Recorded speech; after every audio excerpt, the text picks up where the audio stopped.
Well, good morning, everyone. I'd like to welcome you this morning, and we're going to call to order the May 30th, 2024 Clackamas County Budget Committee meeting. Today, we will be deliberating on the budget as presented. Does any of the members of the committee have any questions or comments about the budget? Commissioner West.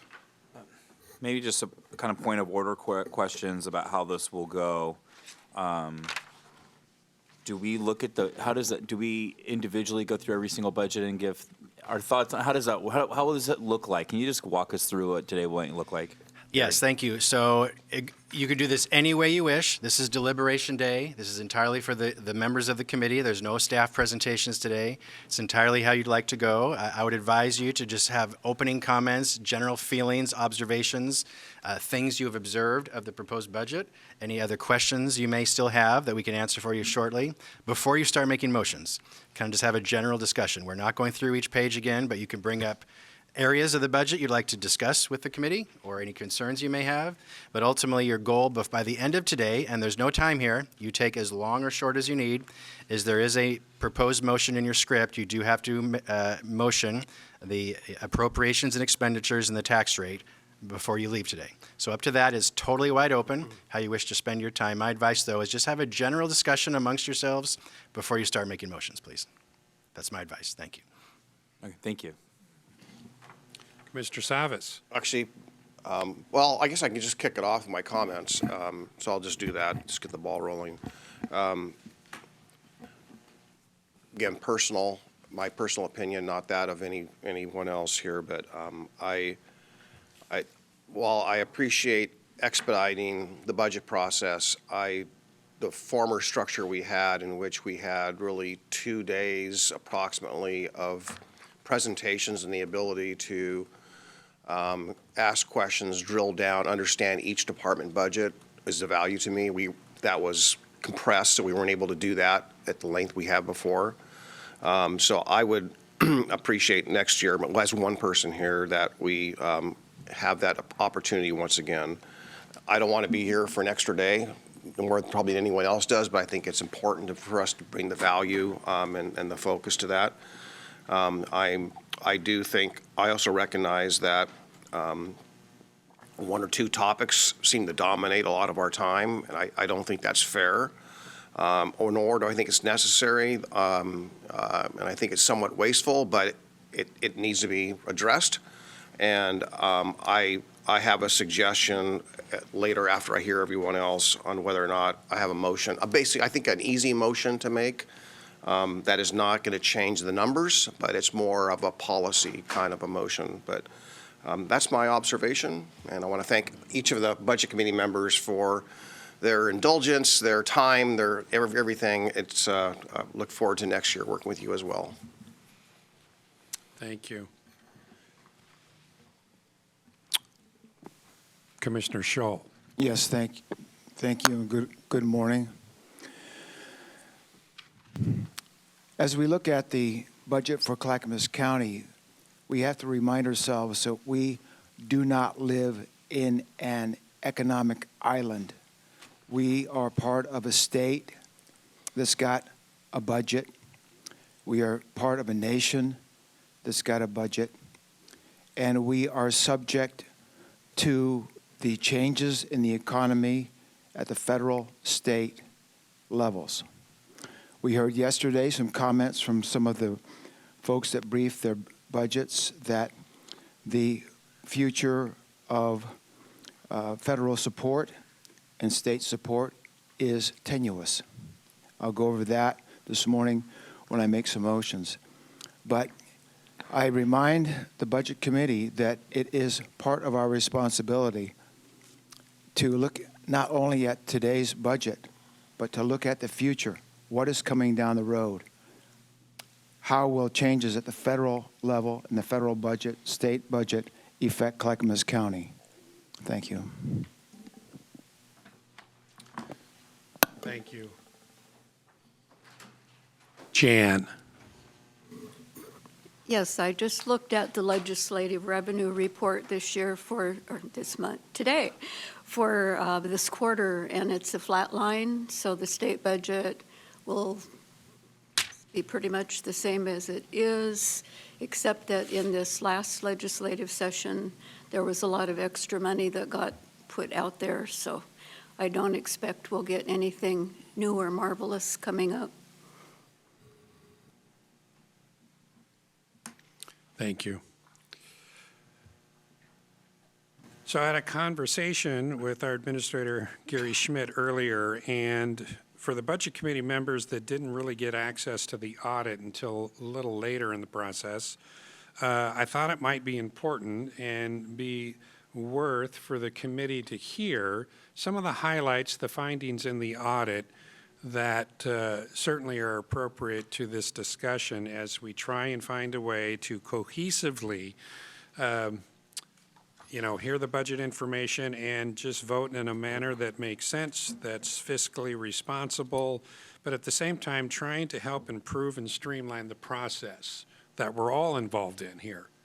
And so with that, Gary, could you read some of the highlights of the Moss Adams audit for us? Yes, Mr. Chair. So Tony will pull on the screen the actual report that the Moss Adams auditors produced earlier this year. Just a quick recap. So this committee a year ago, last year's budget committee, made a motion which was passed unanimously. The motion said to initiate a full financial performance audit of the financial systems of the Sheriff's Office and bring in a mediator to get going on that process. That was the motion. We did that, had a little bit of a late start, but that report was completed in February 2024, so 3 months ago. And that report was conducted by Moss Adams, an independent audit firm. This is the recommendation page on your screen, and we did give you paper copies of this the other day. Let me just quickly focus on what was identified as critical and high priority recommendations. I'm just going to paraphrase. I'm not going to read it word for word. It is there on the screen. And this is both recommendations for the Sheriff's Office finance team, but also the county finance team, because we work collaboratively together on the budget process. So the first recommendation there at the top was the recommendation the county finance team develop, document, and share clearly defined guidance for budget processes, especially as it relates to indirect cost allocations, and accounting for vacancies. So this is the responsibility of the county finance team. That is in progress, and that is happening, and we're continuing to make that stronger. Second, a recommendation the Sheriff's Office and county finance work together to develop clear expenditure guidelines for the Public Safety Levy and the Enhanced Law Enforcement District, ELED. The guidelines should clarify allowable uses of the funds, what costs are included, define how the positions will be allocated, and so forth. The guidelines should be reviewed by county council and approved by the county administrator, and ultimately reflected in the intergovernmental agreement between Clackamas County and the ELED board, which, by the way, is the same. The county board is also the governing body for ELED. This is in progress, so there's been some work done, but is not completed yet. Next page, please, Tony. This next recommendation, recommend the Sheriff's Office continue efforts to develop a departmental indirect cost allocation plan for allocating costs to the Public Safety Levy and the ELED in alignment with county policy. This should be reviewed by county finance and approved by the county administrator and reflected in the updated IGA with ELED. This also is in progress, but not completed yet. The next recommendation, recommend the Sheriff's Office prioritize efforts to align its budget and financial practices with county processes and system improvements, including using the chart of accounts. Again, this is in progress, not entirely completed, but in progress. And then very quickly, the high recommendations next, recommend county leadership work to rebuild trust between the county finance team and the Sheriff's Office finance team. There's clearly broken trust. I'm sad about that, but it's true. So that is really on me and the sheriff, working well together to help our teams work well together. So this is in progress. Still work to be done on that. Next, recommend the Sheriff's Office continue its efforts to improve the use of the county's financial system so the operating expense charges can be charged directly to the levy and the ELED as opposed to flowing through the general fund. So you've heard this comment a lot this week, And so in my view, this is in progress, not completed yet, but in progress. And then finally, the last high recommendation, recommend the county finance team implement a cost allocation policy that requires annual review of the cost allocation plan that aligns with best practices. This is also in progress. This is on the county finance team. So that we don't wait 30 years to do the next revised plan, we do it annually. That's in progress. There are 4 other recommendations that are medium or less critical. So that was the recommendations of the auditor. As the sheriff mentioned yesterday, she and I and our teams are working collaboratively together to implement this work. I like things done yesterday. I wish they were all done by today, and they're not. But definitely we're working to implement these as soon as possible, and I will say, really, we need to do it by July 1st for the start of the next fiscal year. And I'm committing to do that, working in collaboration with the sheriff. Thank you. Okay, thank you. One follow-up question on that, Gary, would be, I think we had discussed earlier that there was some information that was due today that was going to be helpful. Did that take place? The deadline is by 6 p.m. today. So 6 p.m. I've been today. pretty focused on working with you all this week, so I've not checked. I know it's in progress, and I won't have an update for you until tomorrow, so which you'll be adjourned by then, perhaps. Yeah, all right then. Thank you. Are there any questions for the committee as it relates to the audit? Commissioner West? My question is not directly to the audit, but it is for Ms. Comfort and her team. Do we have any additional purchase orders that came in last night that, if 2 more, do we have a new total from?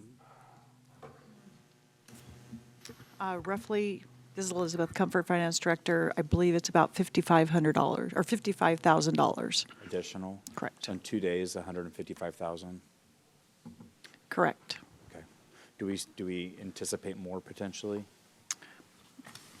It's hard to say. I don't know. But I would anticipate we have a month left in this fiscal year. Okay. When you're able to, can I get a new total on where we're at through the month of May on last minute purchase orders? Yes, we will have that today. Thank you. Yeah. Mr. Cernak? Yeah, it wasn't audit related, so I can wait if you'd like. Okay. Well, as Gary had read, I'm sorry, forgive me. Oh, no, go ahead. Well, I'll just make this statement real quick. Maybe it'll tie into what you have to say. You know, the highlights in there and some of those, and it was important for me to know that information because certainly you want to know. There was a lot of work put into this audit, and we all felt, this committee at the end of last year's session, that this was important to try and find a way so that we could avoid some of the problems we encountered during last year's process. 2 of the things that stood out to me as a committee member was rebuilding trust and then working closely together. Now, I'm sure that we could probably argue that we are working closely together, but that doesn't appear to be working. So kind of drilling down, what does working together more closely look like? And maybe you can help shine some light on that, as both the county and the sheriff's office are communicating and working together. It sounds like to me the audit is recommending a deeper dive into that. So could you provide some insight for me on that, Gary? Sure. I do feel that the sheriff and I and our teams are working together. I think, in my opinion, my observation, that I think the challenge, the difficulty is who is the final authority.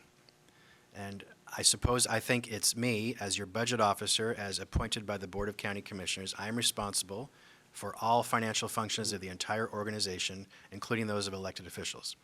Obviously, I give great deference to elected officials who lead offices. They were chosen by the public. They don't report to me. They don't report to the board. They are accountable to the public on how they spend public dollars. Yet the Board of Commissioners and the Budget Committee approves budgets and monitors budgets throughout the year. So I guess in my opinion, it's who has the authority, and I suppose that's still something the sheriff and I may have a disagreement about. Okay. Commissioner Savas. Yeah.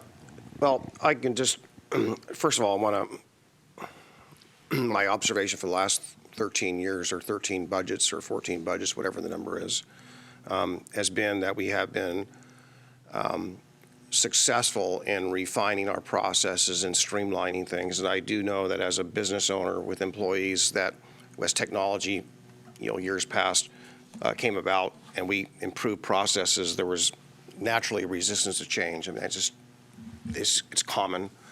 And so I know that regardless of departments, that the changes being made from one administration to another, so forth, have had some bumps in the road. And I don't think there's not anything necessarily unique per se about that in general to the sheriff's office. I think it's really across. We've had bumps along the way in almost say every department. I don't want to mischaracterize it, but we've had our bumps. So there's been some resistance to that. And with the change to a chart of accounts and all these other things that have been initiated, it's important that we continue on with a cooperative, collaborative spirit. I think perhaps in the last couple of days, I definitely didn't sense that there was 100% cooperative and collaborative feedback or experience here. And so I know I cited this. I think it's important that we recognize the expertise of every department. And let's just say from electives, I think the treasurer certainly has expertise in that area.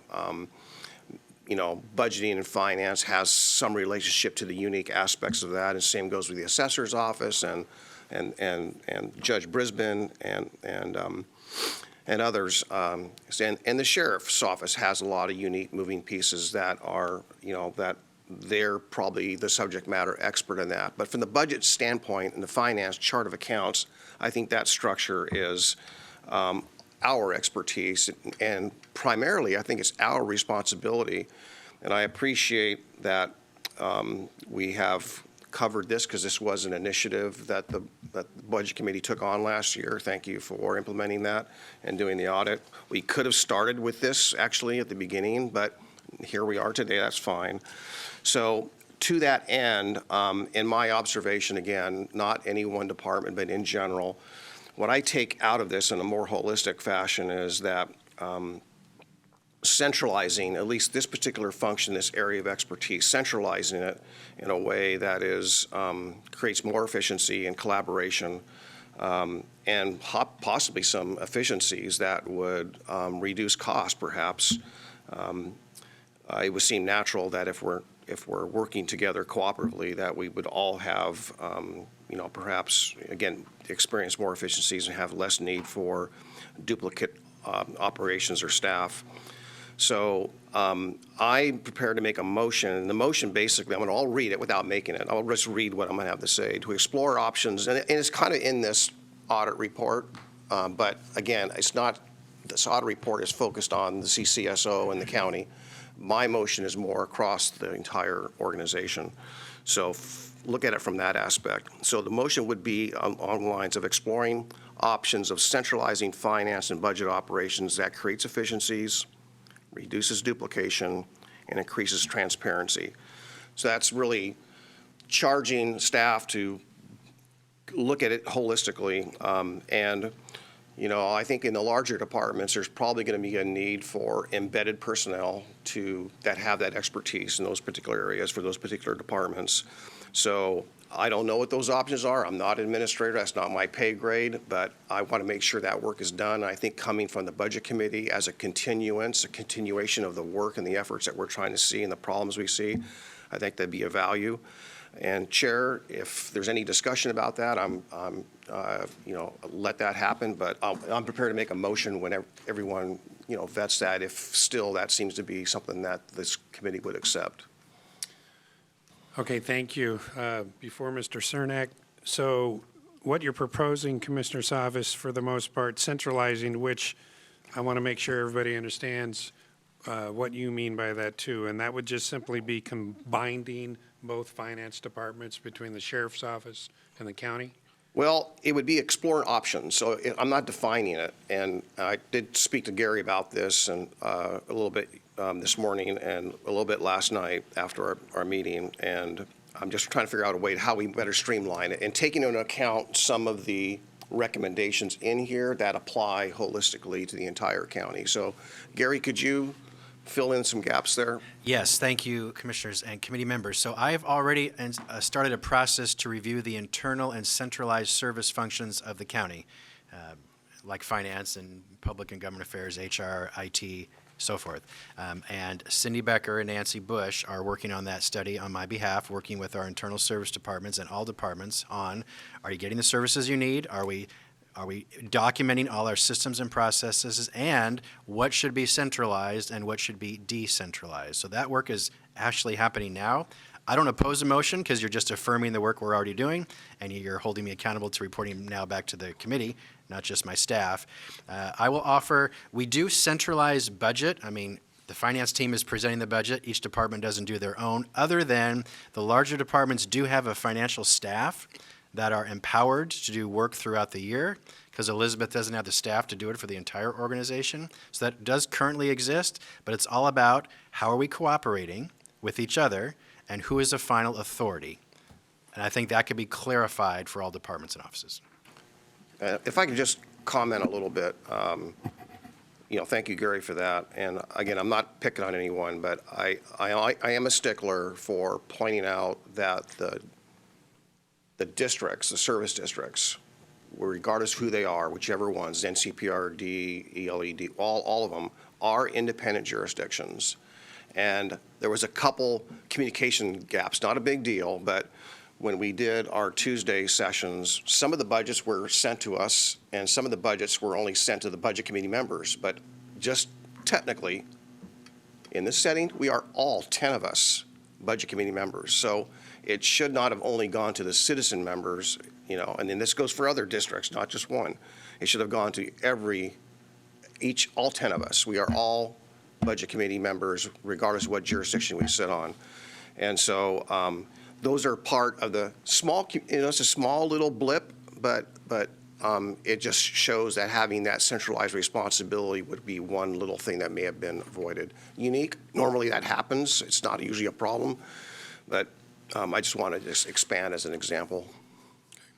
Mr. Cernak. I guess since we're doing kind of overall, A little closer to you. since we're talking about overall thoughts, what stood out to me, and I guess I'll have an initial question, Gary, and you mentioned there's additional one-time subsidies this year do you have a ballpark what that total amount is?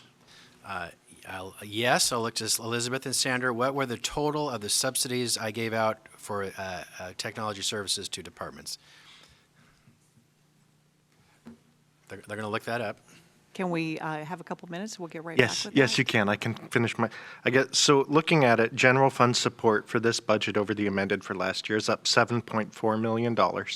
That subsidy is included in that number, correct? Correct, yes. And that's about 4.9%. General fund support for the sheriff's office is up about 10% at $7.1 million. I don't know that I can support essentially more than the ongoing general fund support going to one county office. That's kind of my big takeaway from the presentation yesterday. So that's my opening thought. Commissioner West? One of my big takeaways was seeing two big government entities that really have the exact same goal not be able to get on the same page for more than a year now. It is, I mean, I don't know how often, we say this all the time, it is a priority of this county is public safety, and we are super proud of that and want to continue to promote that. But it's hard to figure out how to fund that and to get to the nuts and bolts of everything when things feel siloed and isolated and there's a lack of trust. And I think some tough decisions to fix this ultimately have to be made to figure out how not to silo and isolate us from one another, and then have this tug of war over public money the way that we've seen. It's hard to know exactly what you need to fund and put into the budget when you feel like you're in the shadows. And that's how this feels a little bit, is I want to give the sheriff's office every single nickel and penny necessary to do the good work that we do.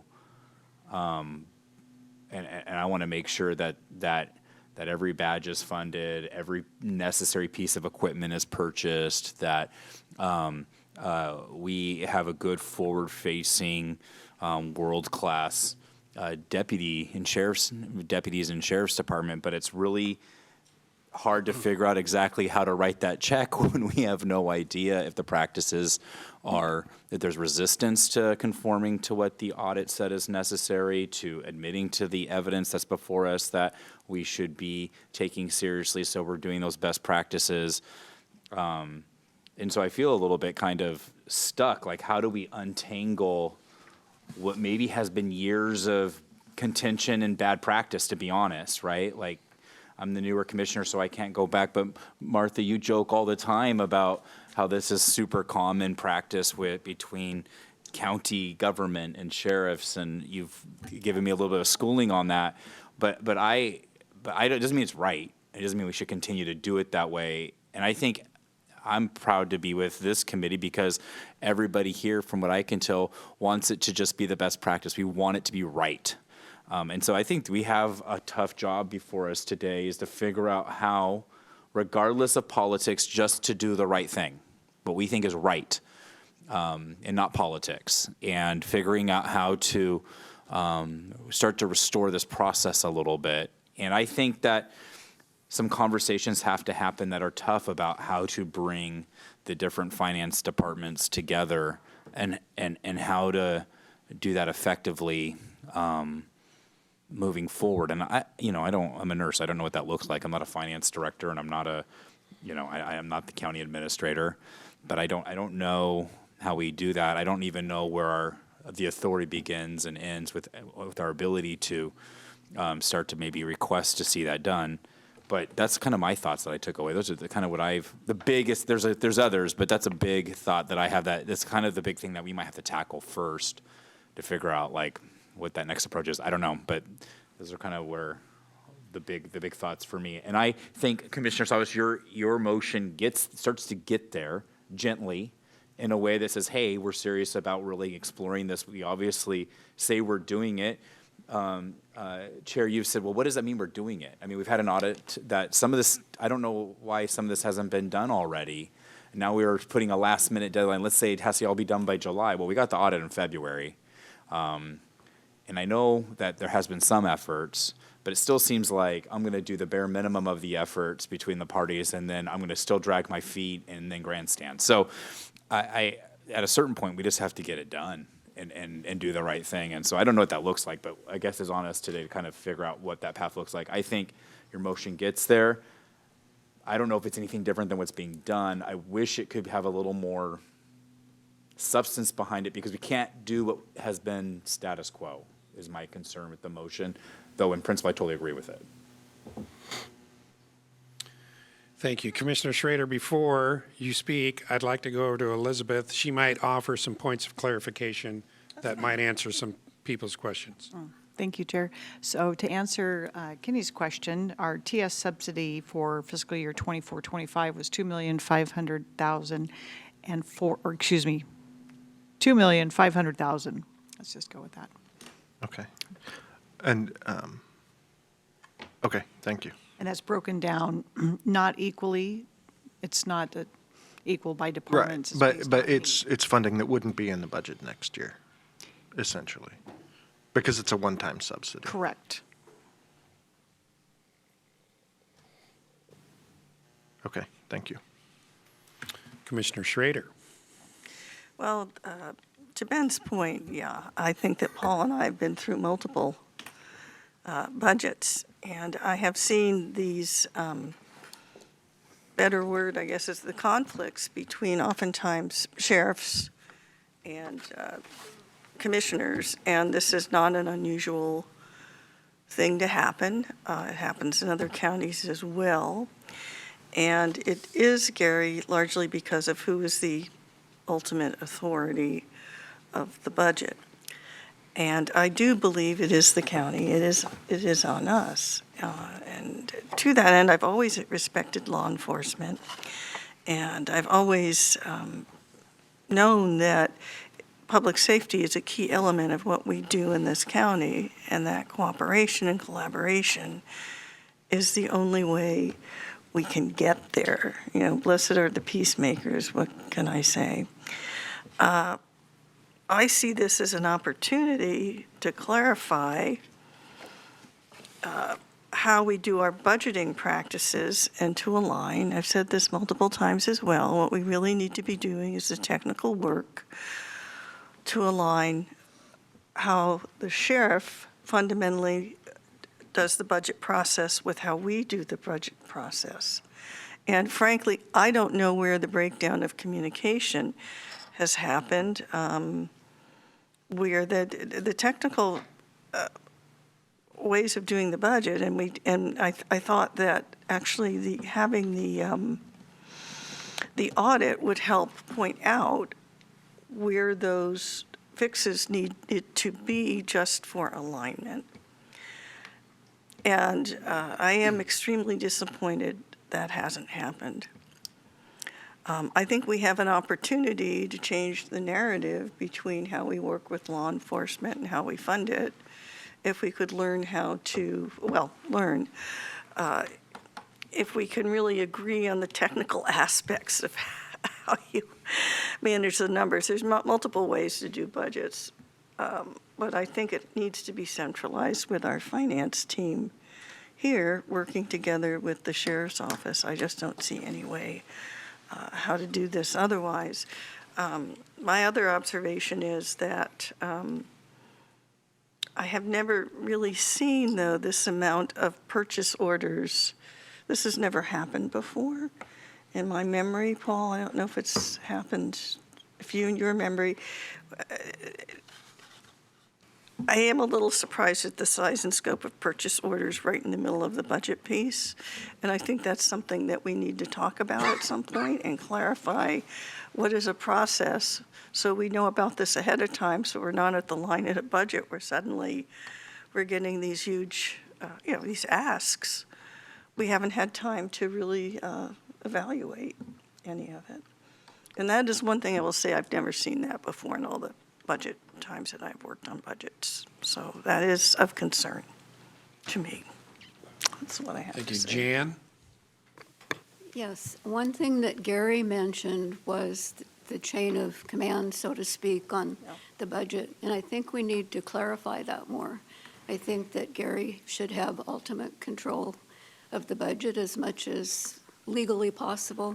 And I'm wondering, Gary, if there's some wording that we could approve in a motion that would help you on that?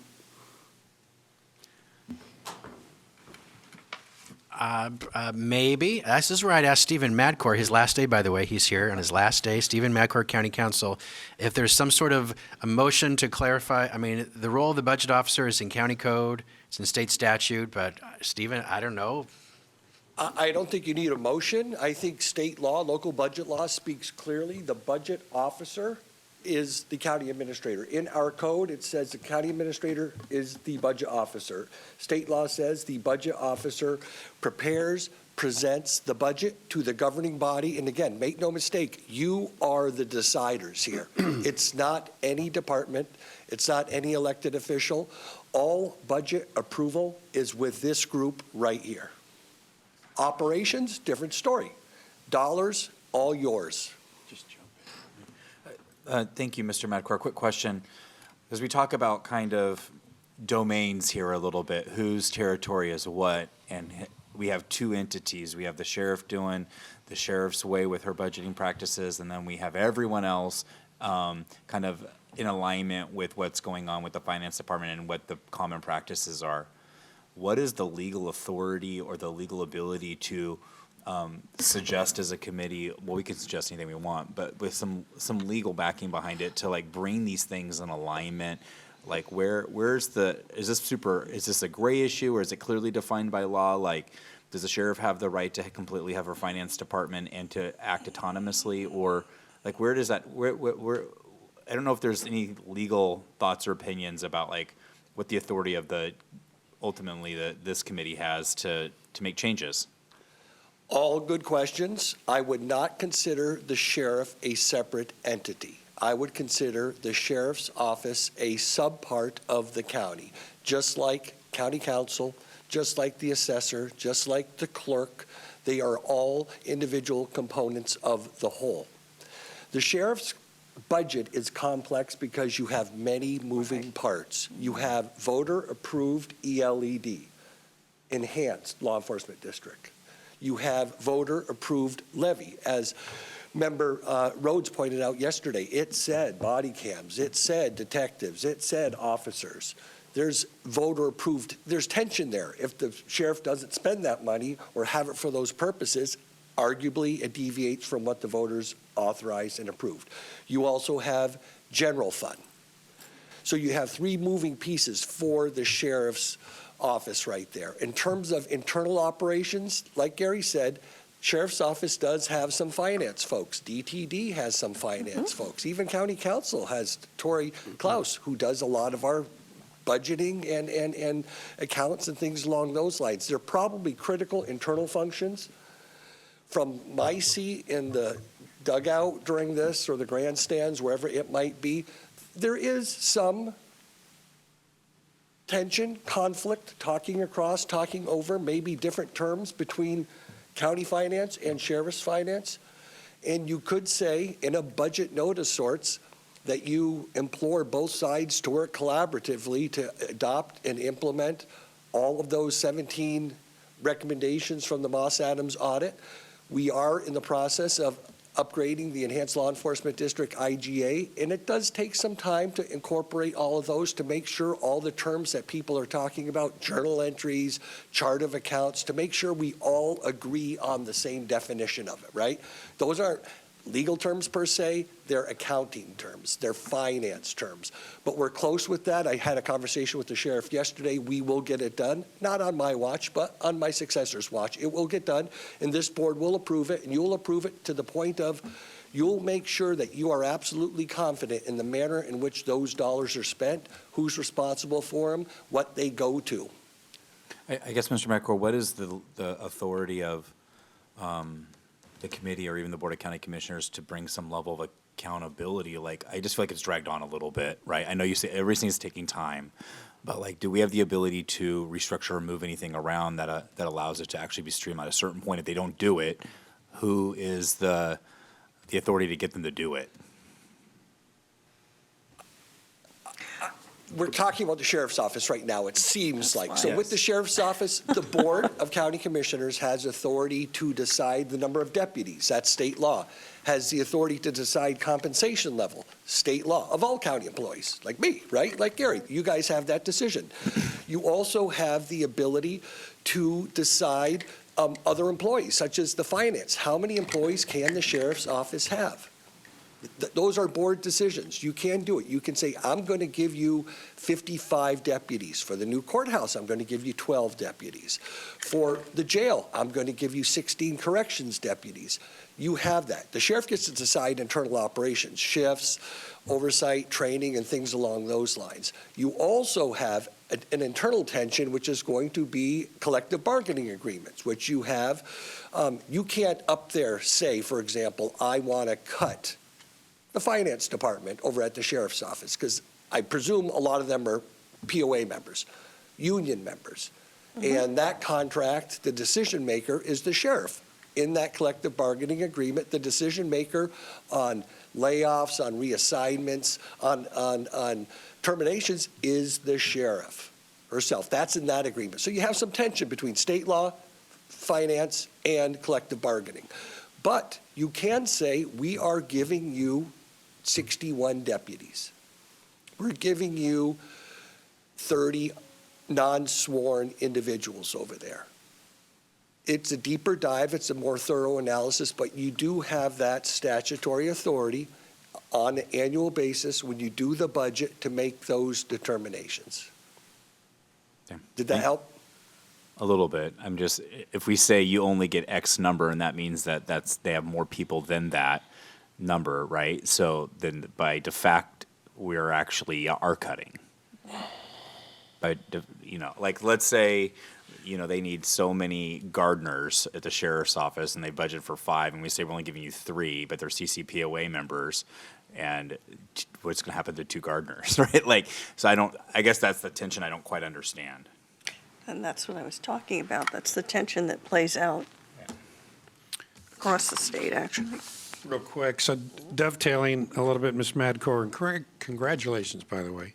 Thank you, on sir. your last day. Centralizing or combining, like Commissioner Savas had brought up earlier, that authority to be able to do that, does that reside within the county commission, the ability to centralize finance for both agencies? It does. It would have to be strategic, it would have to be thoughtful, and have to be done over time. It really resides with the county administrator for the most part, because he or she does have control over central operations and administration. But if, like I said, the unions I don't want to say they get in the way. They make the analysis and they make the transition more complex to move one from one union to another, because one union has different benefits. To take somebody out of POA and put them in EA is going to result in a cost and some conflict and likely some grievances. But yes, Gary could say over the course of the next year, we want to transition all finance to the mothership right here. He's done it in an effort to avoid shadow systems, duplications, redundancies. He's done it across the board, but again, he's done it strategically, he's done it methodically, with the mindset to make it better, more efficient, more cost-effective. So would it be realistic? Could each member of each finance team remain represented by their own union, or is that too complex? On my last day of work, you're giving me that one. Yeah. That would require some analysis, because there's going to be some members who aren't union members. Like, no one in my office is represented. We're not represented. We're confidential employees. I'm sure there's folks in Sheriff's Finance who are of that same status. So some of your line workers over in finance would likely be the represented ones. So it could get done. It would take some time. It would take some negotiation and some bargaining with the various unions. Yeah. Okay, thank you. Mr. Cernak has a question just- for you. Thank you, Stephen, for being here, because you reminded me I wanted to, and I apologize for not doing this earlier. I wanted to announce a potential conflict because I am an employee at a transportation engineering firm that has worked with the county in the past. You have previously told me I do not have a conflict and I don't have to say anything, but I just feel more comfortable saying it, and your presence reminded me I wanted to do that, so thank you. You're welcome. Thank you.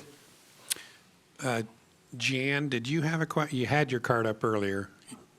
I just hadn't put it down earlier. Okay, fine. Commissioner Savas, and then I see you, Commissioner Scholl. Yeah, I know that Commissioner Schrader was looking towards me and had a question. I guess I want to respond to that first of all, as far as the POs. And I would say that, no, I have not heard that. Of course, I don't know all the inner workings all the time what's happening, but I think to me what stuck out was the timing, right? Yeah. It's not just Yes. that they all came. Yeah. It's not about what the content is so much, because that's not my level of work or expertise. But it did draw to attention, and some other comments did, and I just want to a little heartfelt thing in this last 3 days that touched me a little bit that I have to speak to, and that is that this, the stresses of cutting the budget and the stresses upon staff and morale across all departments. You know, I've heard from deputies that say, because of the staffing levels years ago, not that long ago, say that, you know, the overtime they're working is stressing them out, is creating a lot of morale issues. So full staffing is important, right? And coming out of COVID with all the people that are no longer employed who chose not to work, right? We have this labor shortage across all industries. That stress is still, you know, it's not lost on me that it's still out there. So it pained me yesterday when I, realized that here we are, somewhat have a policy, and I want to make a clarification. They have a policy of saying We want, we want to ensure that all the deputies, all the sworn officers, I'm going to make the clarification, sworn officers are fully funded, and we made that commitment. It wasn't a carte blanche that anything and everything that the sheriff's office wants or needs, we can afford, right, and we can do, but I do feel that my colleagues on the commission, and I think a number of the Budget Committee members said, we absolutely want to fill those sworn positions, right? So I want to make that one clarification here. I would agree. Yeah, and then, but I'm, whether it's the POs or whether it's some of the late requests for the budget, I'm not going to get into the weeds of those dollar amounts. I think that we have some flexibility in time to evaluate what those requests are, and I feel a little bit of comfort with the administrator's proposal about supplemental budgets, right? Evaluate it, look at it, and then we can make adjustments. So I'm willing to inch along in meeting some of those requests, but not necessarily here today. But again, looking for our financial staff, the administrator and else to help guide us through whether or not we make any financial adjustments or not here today. All that said, I heard a number of you talk, and I think I will strengthen my motion a little bit, so I'm just going to put it out there just to get that done. So I move that we ask staff to explore options of centralizing finance and budget operations that creates efficiencies, reduces duplication, increases transparency, and better ensures cooperation and collaboration.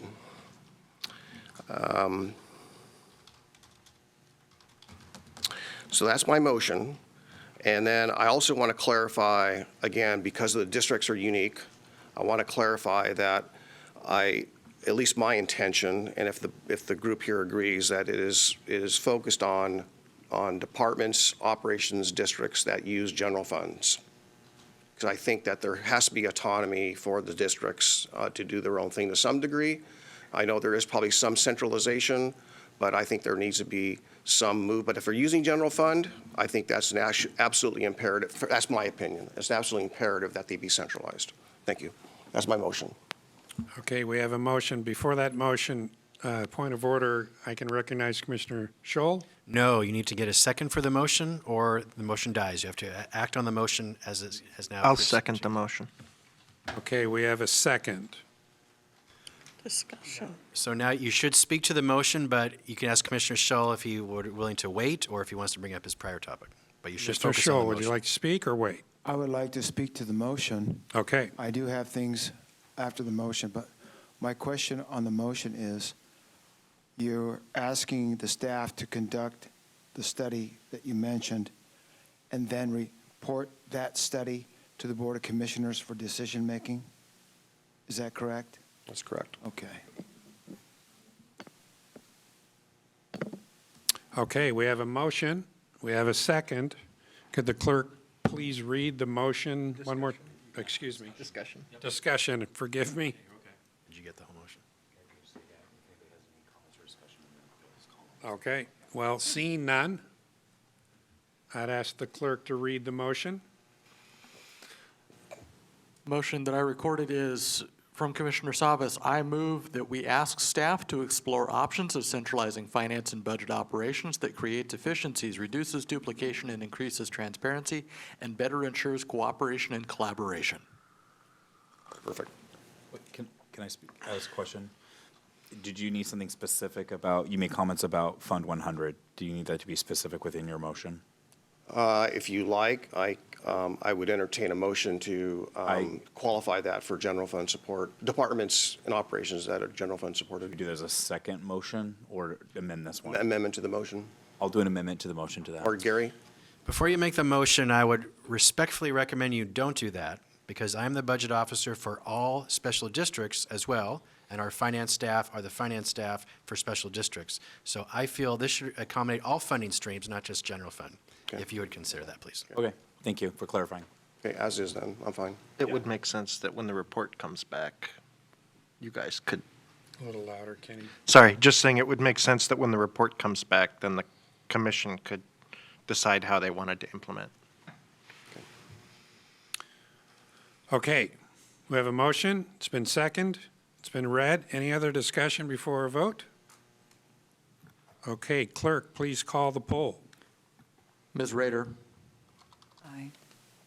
Did it, is it aye? Try that again, Wendy. Aye. There you go. Commissioner Schull, Aye. Ms. Lee, Aye. Commissioner West, Aye. Mr. Rhodes, Aye. Mr. Cernak, Aye.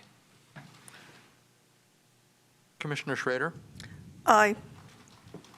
Commissioner Savas, Aye. Mr. Karn. Aye. Chair, the motion is 9-0. Hearing that the motion is 9-0, the motion is passed. Thank you, Commissioner Savas. So again, point of order. With that, now we are moving forward and entertaining motions for the approval of the proposed budget. Do we have any further discussion? Mr. Yeah. Cernak? Sorry. I guess I'd like some clarification. There was a lot of disagreement on if things were being done timely or not between sheriff staff and county staff. Is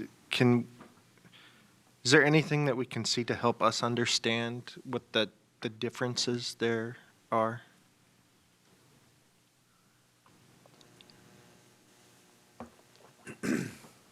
Does that need to be more clarified for Mr. Cernak, Cindy, or did you understand his question?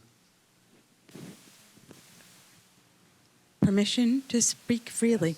I guess the example that I would give you is Sandra Montoya, budget manager, probably the clearest example. We put out a budget calendar in October of every year. That calendar is for all the districts, all the agencies, and Clackamas County. It goes out in draft, and it extends to you folks. So all of you actually get it as well, so that you start putting these dates on your calendars. CCSO was 8 weeks late in submitting the documents. We basically held up everything because we could not get to final numbers. And 81 million of the general fund is going to CCSO. So everything depends on CCSO's budget. It's critical. We can't get there without CCSO's budget. So there's a lot of weekend work, a lot of evening work that goes on, and it's critical. And so I think that those are the kinds of things that build a lot of tension. And and I'm really sorry to our colleagues at CCSO, because I know that those things hurt, but that's the honest to goodness truth. And I don't know what the delays are because I don't work in that office, but I know that they're behind. I know that they've said they're short-staffed. The reality is we're short-staffed all over the county. There's vacancies everywhere, and we deal with it. And but those struggles are real, and those are things that we had to deal with. That's just one example of something that's very much in our face, and we had to deal with, and that goes on all the time. If I, sorry. I was going to share the reason I want to be fully transparent as well.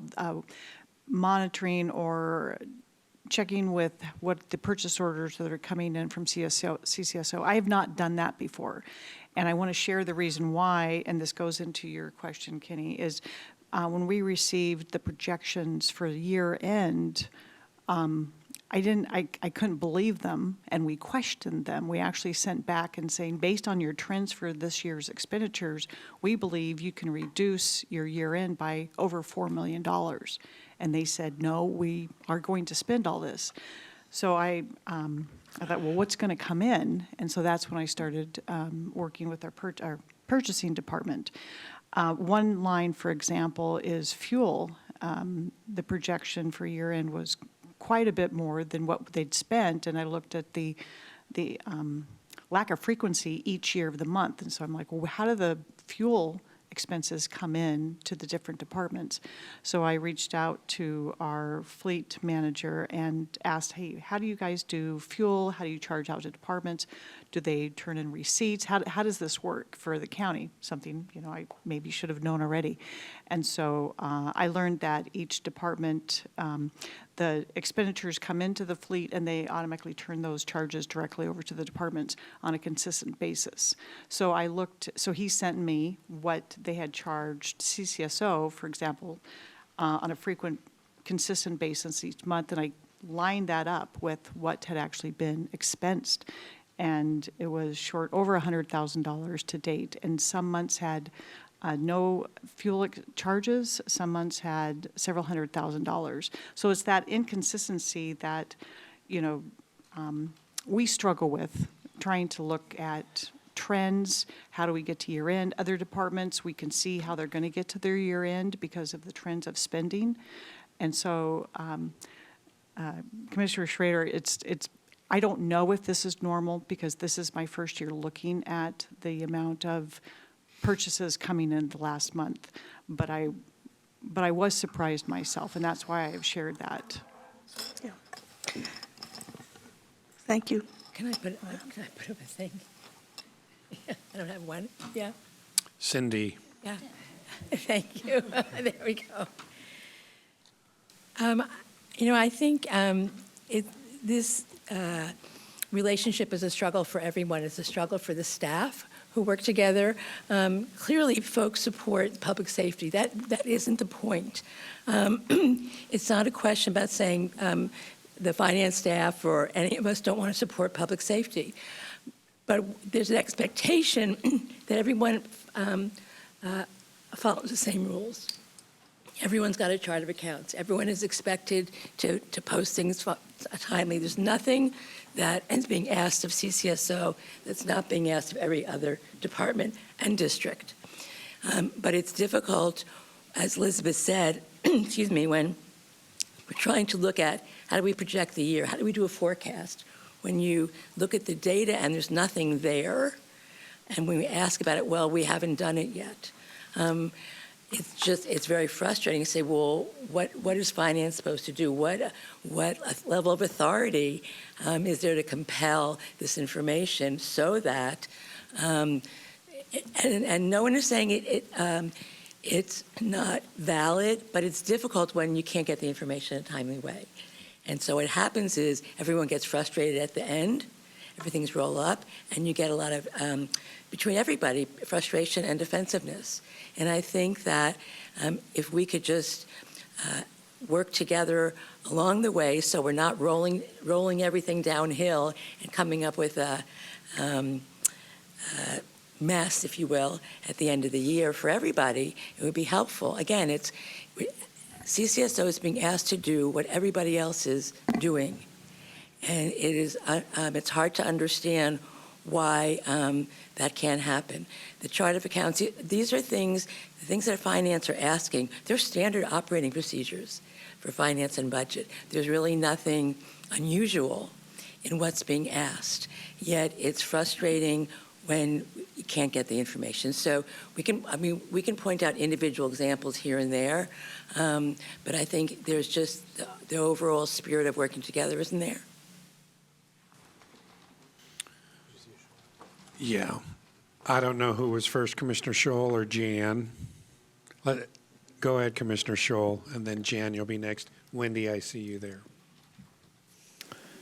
I just wanted to say on the matter of the sheriff issue that we need to remember a separation of duties, and that is The elected sheriff has operational control over the CCSO, and therefore operational control over what items are purchased and when they're purchased.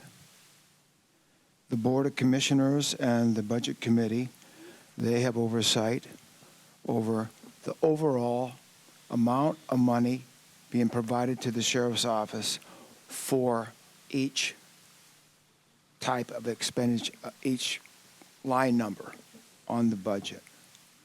So it's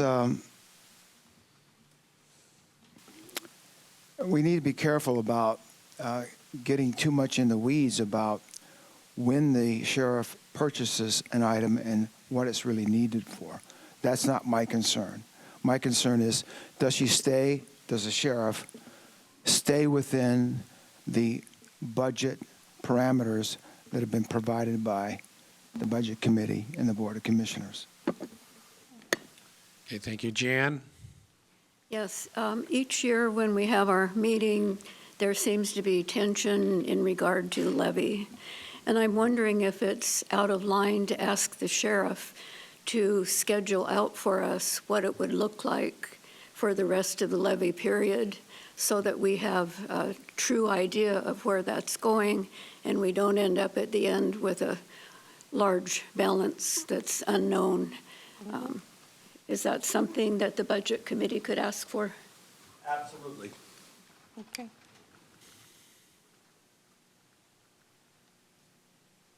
Wendy? If you could get close to that mic, thank you. Cuddle up to it. Yes. Well, I first of all applaud you for taking on this audit. I mean, commissioners, it really provided a lot of information, and to me, as a first timer, to come in, and I had a lot of questions about how some of these contingencies were left out there, and you know, that's a red flag. And these audit findings are serious. I mean, I really, the financial practices are an important part of how, in the end, the county finances are judged. I mean, that's how a community member is going to look at it. That's how a financial institution is going to look at it. And that's how your rating agencies are going to look at it. So I hear staff saying that they need procedures now so that they can have the information they need. And I appreciate that there's going to be an analysis of what we can do, but I ran these people through the ringer trying to get information for them so that I could be prepared for this meeting. And they have to have the information. Isn't there something that we can do on an immediate basis so that we can ensure that these two departments are communicating? I just think it's astonishing what I'm hearing. So I don't know what kind of things that we can recommend, but I think this is just good financial management to get something done right away. Thank you. Since there were a few questions in there from Wendy, Gary, I give you an opportunity and then recognize Paul. Didn't know if you wanted to make comment to help her. Here we go. And to be fair, the sheriff's not here, her staff's in the room, but the sheriff's not here, and we could have a discussion back and forth and take a few hours. But I guess I need to know, the Board of Commissioners, I'm talking to the board now, I need to know that you are giving me the authority that I can tell an elected official you're not following county procedures, which means, here's a carrot and stick, you don't get any more general fund until you do. And we distribute general fund on a quarterly basis, not at the start of the fiscal year. So no one's going to get, the sheriff's not going to get an $81 million transfer on July 1st. It happens through the quarter as postings are made. So I can do that, but I need the board to support me doing that. You can give me total, again, it's not a turf battle here, but I guess it feels that way. I want each department and elected official to feel supported. And like Commissioner Shull said, you authorize a number, committee, then it's up to the departments to spend it wisely and to follow the protocols and the policies. I guess I'm going to one extreme. You give me more oversight, or you take it entirely away and let the elected officials, here's one, the elected officials are totally responsible for their money. They can do their, I'm sorry, I'm being extreme. They do their own audits, they do their own financial accounting, they do it entirely themselves. Separate them from the rest of the organization. Now, that's not possible. I'm sorry, that's a bad suggestion. I don't have a solution. If there was a solution, it would be done already. This is not easy. It's not. Commissioner Savas. Yeah. One thing I just wanted, that came out here, I think it maybe was yesterday, and I think it was really a comparison maybe of Health, Housing, Human Services, comparing their activities in certain months. And we as the Board of Commissioners every Tuesday approve a substantial amount of grants and so forth, or amendments to grants. And so we have a better touch of the expenditures as these grants pass through. And Cindy Becker, formerly the director of that department, we've gotten to know each other a long time over these years. And when she was director, I was in my learning curve trying to understand it. And I have really come to highly respect the amount of workload that grant funding and all the federal requirements, state requirements for all those dollars, how complex that is. And Ms. Rader, you asked me yesterday, I believe, about your concern about federal funding, state funding, and the inconsistency of that. And that department has to deal with it more than other. General fund is less encumbered in that regard, right? So sure, a lot of departments get grants. I don't think there's any department maybe that doesn't get a grant here and there, but the intensity, perhaps, and the percentage of that is intense. So I say this with respect and regard. If H3S, with all the funding streams it gets, and all of the management that they required by law, state law, federal law, all that red tape, if they can manage that and all those employees, I don't see why any other department cannot, essentially. So I say that with respect to all. And it boggles my mind. It's baffling to me, not baffling, it boggles my mind, again, the respect and the intensity of the work that department does, for example, because again, most of their funding, that's where it comes from. It's not less encumbered as a general fund is. So and then flipping that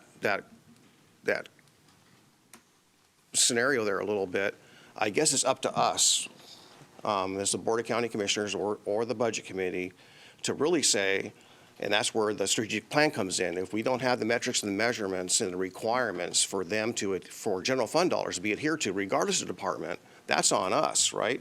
We can somewhat encumber that to make sure that they are being fulfilled. And that's one of the things I've had, and we haven't had this discussion here today, but, I try to get that strategic plan initiated long ago. I know Cindy and I had that conversation when I first came on, to where we could have the measurements and metrics for general fund dollars in all the operations in the county, whether there's general fund or whatnot. But I do think that's paramount. Last thing I want to just acknowledge here is that this budget committee, 10 of us here today, meet once a year, really, essentially, this is it.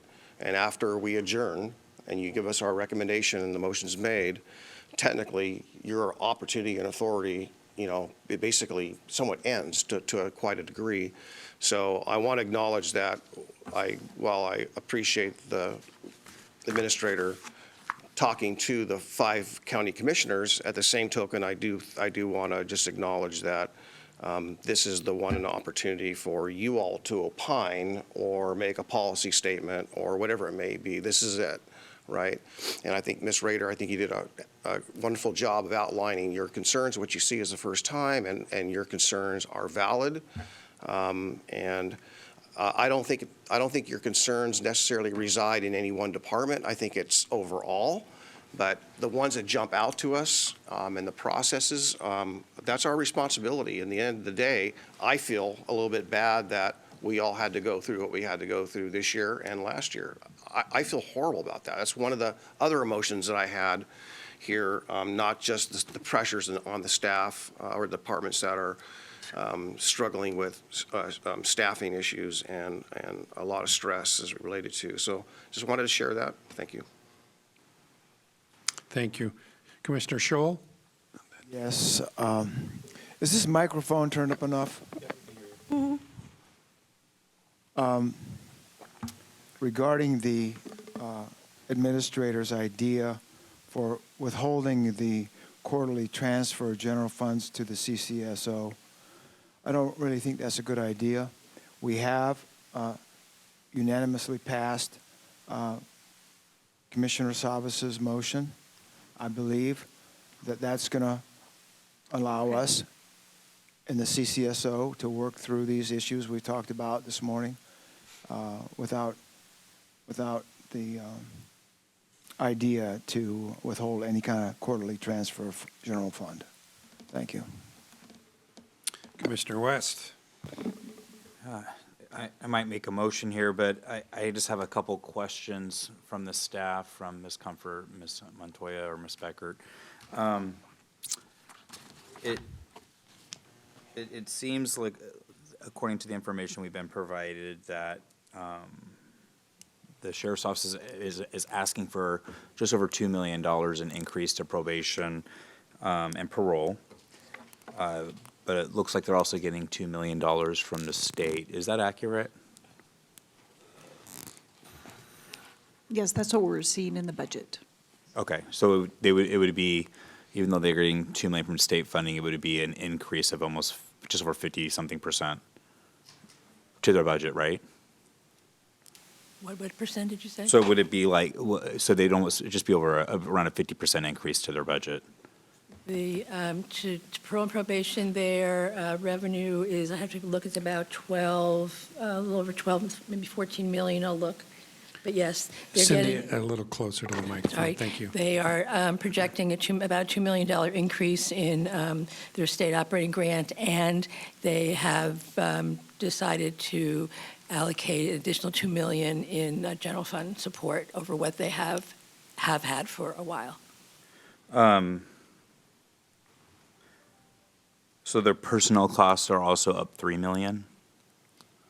A little over $2 million. I will get you the exact number. I believe it's $2,200,000. $2,200,000, okay. I know I don't know what order of operations here since we haven't made a motion on the overall budget. But I think I'm just concerned about these increases or last-minute purchase orders, which are not the same as anticipated grant funding and whatnot that we see from other departments. Some things very well and probably are completely valid for the purposes of law enforcement, like firearms or other items. But some things seem to be, let's spin this down as fast as we can to kind of manipulate the process. I'm going to make a motion to decrease the sheriff's general fund budget, and here's my motion. Based on the information we know about parole and probation and the onslaught of unusual purchase orders that just are a little perplexing, especially to many of the members on this board, our committee, and many of the commissioners who have done many of these meetings and our professional finance staff. So I move to decrease the general fund support by $2.2 million and to reduce expenses as follows. $1.5 million in parole and probation, and I don't know the final number of all the POs, but we'll say $700,000 for purchases made since May 1st, 2024 in material, services, and capital. We have a motion. Do we have a second? I'll second and would like to begin discussion. Okay. We have a second. Go ahead, Mr. Cernak. I was actually thinking about making a similar motion, although if I did my basic math right, which it's never safe to trust somebody with a math degree to do arithmetic, but I calculated if we adjust the general fund support increase this year for the $2.5 million in one-time increase, that's $4.9 million increase. If the sheriff's budget's roughly half, I would expect them to increase by about $2.5 million. That's like 4.6 million less than is currently increasing their budget, and I don't want to make that drastic a suggestion. But I had planned to motion for around a $3.5 million decrease in the increase of their general fund support. So while I would support this, I would also encourage members to consider amending it to be somewhat larger. I'd be totally open to an amendment in the discussion around that as the maker of the original motion. Then I would have a question about how we would do that. All right, as the original motion maker, you can restate your original motion and/or you're going to amend the original motion. I'll amend the original motion. I would suggest that the amendment be to $3.5 million, and for round numbers, say $2 million out of parole and probation and $1.5 million out of materials, supply, and capital. I'll accept that amendment. All right, so technically Kenny has made the amendment to the motion, Ben has seconded it. You now need to address the amendment first, and if that passes, it goes back to the original motion. And addressing that, is that discussion? Discussion. Thank you. And then a vote. Commissioner Savas. Well, maybe we should just talk about that. I'll just say what my comment's going to be, question, and I don't know, I'm fine with the amendment, but in the end, the final motion is going to be dependent upon, and maybe we need some time, a break or something like that, to discern what is materials and services and what is personnel. So I want to maintain our commitment to make sure that we are, if any of that money is additional positions or any of that money is funding for a position or some of the important safety issues for those personnel, that I want to be able to discern. I want to make sure that our people on the ground out there in jeopardy, the sworn officers, have what they need to protect themselves and the public. So I don't know the details here, but again, I'm going back to the fact that we can have a supplemental budget to make these corrections, but I just don't know how in the weeds what this is. So I just need that clarification before the final motion. Yuri. Yes, you will need, at least for staff, I need to know exactly where you're proposing reductions. I'm hearing Commissioner Savas say no staff reductions, and I assume that's what you would all agree. So we'd have to work, we'd have to take a break so we can come back to with exactly what you're proposing as far as reductions. Thank you. Commissioner Scholl? Yes, I have a concern about the reduction of, 1.5 million from the parole and probation operations. What is going to be the effect on the capabilities of that section to carry out their duties? And further, if there is a reduction in the budget, the response is going to be on the responsibility of the sheriff on how she modifies her operations in face of a budget reduction. It is not the role of the Budget Committee or the Board of Commissioners to direct operational decisions of the Sheriff's Department. Thank you. Mr. Cernak? I would agree completely, and I would just note that this is not a reduction in budget. It is a reduction in the increase to the sheriff's budget. It would still be, what, 7.1, so $3.5 million increase, $3.6 million increase over the current year's budget. Cindy, did you have a point? I just wanted to Is your mic on there? It is, it's on, yeah. Okay, thank you. Okay. For parole and probation, the 23-24 budget, personnel budget was $13 million. The projection is 11.7 million, and the budget for 24-25 is 14.8 million. So the discussion is around reducing that increase over what this year's budget is and the projection was. And these are not the projections from CCSO. Okay, a little confusing at the moment, but with that said, I know that there's some work that's going to need to be done by staff before we move forward with that motion, correct, Gary? We take a short break. Yes, Now. as a matter of fact. please. Yeah, and while you do that, because because of what Cindy just mentioned, now I'm really asking myself, what does, should I interpret, Cindy, that the funds that are budgeted are adequate for parole and probation, and this is, has not been identified what the use of the dollars are? All I want to make sure is that, to Commissioner Scholl's point, is that the operations are adequately funded in order for them to do their work. And I don't know what is superfluous and what is needed. So while you all go back, sort that out, that's one question I will have, be seeking an answer to. I just need a 5-minute break. And Actually, we'll make it 10. That's fine. I'd like to talk to Chair Karn, Elizabeth, and Mr. Madcore. Please come over here. Okay, the committee is in recess for 10 minutes.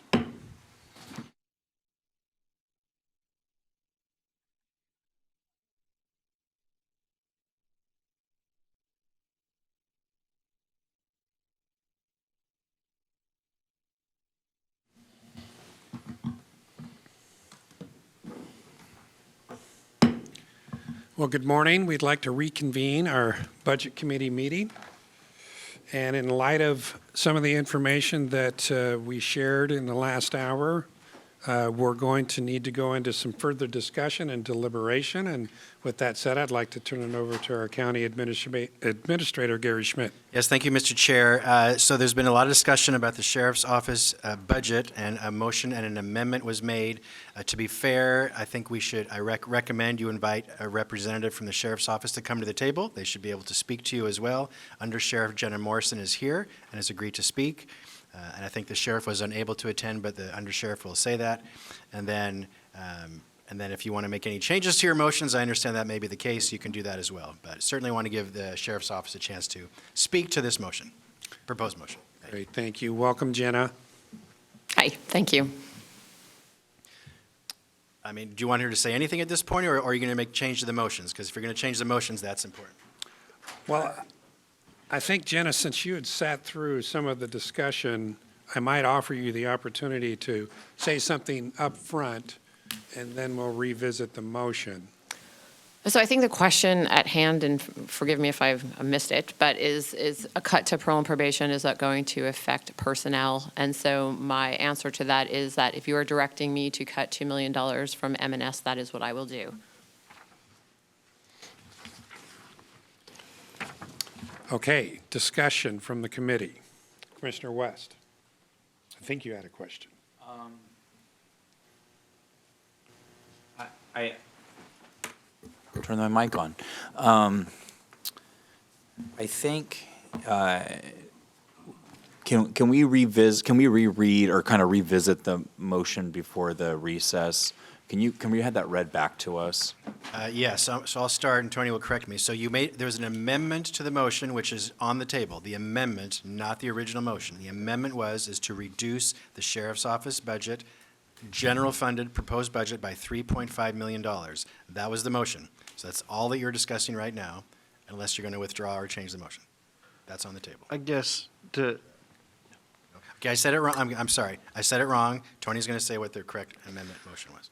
The motion in its entirety was to decrease the general fund support by $3.5 million and reduce expenses as follows: $2 million in parole and probation and $1.5 million out of materials and services and capital outlay.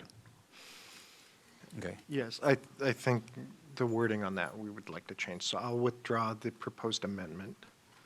And I will withdraw my original motion. All right, so both motions are now off the table. And would like to make a new motion, if that's okay. Okay, please speak clearly into the microphone. So I move to increase the CCSO's general fund support from fiscal year 23-24 levels to a total of $78,268,329, with the note that this funding shall not negatively impact any sworn staff. Any operational adjustments that need to be made to materials and services and capital outlay to accommodate this amount shall be provided by the CCSO to the Finance Department no later than June 10, 2024. I'll second that. Okay, we have a motion and we have a second. Discussion, Commissioner Savas. Yeah, I think you're giving me the clarification I'm looking for. So getting back to what I heard yesterday on parole and probation is that the state is indeed giving an additional $2 million to parole and probation. Is that correct? I'm sorry, Cindy. I Cindy. couldn't hear you. Yeah. That's what's reflected in the sheriff's budget Okay. yes. So we're not negating that. We're recognizing that. And that's incorporated into the $78,268,329? No, Commissioner, that $78 million is only general fund support. This is state grant, which is outside of that, so this doesn't affect that. Okay. I think I'm there. I think I can support this as long as, again, it doesn't impede that additional $2 million. And it recognizes, again, I want to make this perfectly clear, that there's no negative impact to staffing, sworn staffing. Mr. Chair, would you please give Under Sheriff Morrison a chance to respond, please? Yeah, I saw Jenna. Go ahead. So I guess I'm not clear as to what the $2 million extra state funding is. That's carryover. We do have carryover funding, which is not recognized as carryover. It's recognized in a liability account. But I don't believe there's additional revenue in state grant funding. I guess I'm not sure what you're referring to. Hi, Jenna. So looking at OpenGov and your state grant, you have $9.86 million, in 23-24, your projection's 11.9, and the 24-25 budget is 12.06. And I don't believe that's all state grant. I don't believe that's all the CCA dollars. I believe that could be impacts grant. That could be the justice reinvestment. Those are restricted dollars, yeah. But it's not general fund dollars. They're not general fund dollars, correct. So just for clarification, asking for Under Sheriff Morrison's, we'll say agreement, but the shared understanding that the $2 million from the state for parole and probation is not impeded and will be available for parole and probation purposes. That's correct. And again, the motion does not speak to parole and probation anymore. The motion speaks to the general fund support budget. So it's not specific to parole and probation. Okay. So if I could, Tony, could you read the motion one more time, please? Of course, Mr. Chair. The motion is, I move to increase the Clackamas County Sheriff's Office general fund support from fiscal year 2023-2024 level to a total of $78,268,329. This funding level shall not negatively impact any sworn staff, any operational adjustments that need to be made to materials and services, and capital outlay to accommodate this request shall be provided by the Clackamas County Sheriff's Office to the Finance Department no later than June 10th, 2024. And I had a second by Commissioner Schrader. Is that correct? That's correct. Any further discussion? Yes, excuse me, Commissioner Scholl.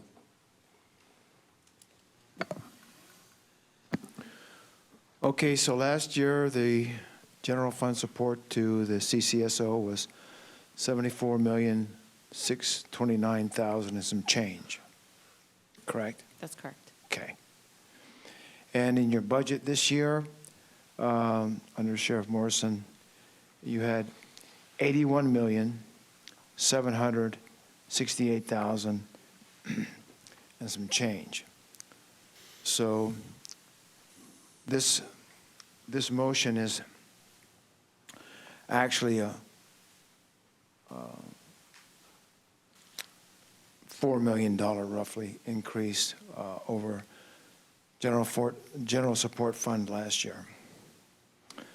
My question is, it's still a $3.5 million reduction from the budget you presented.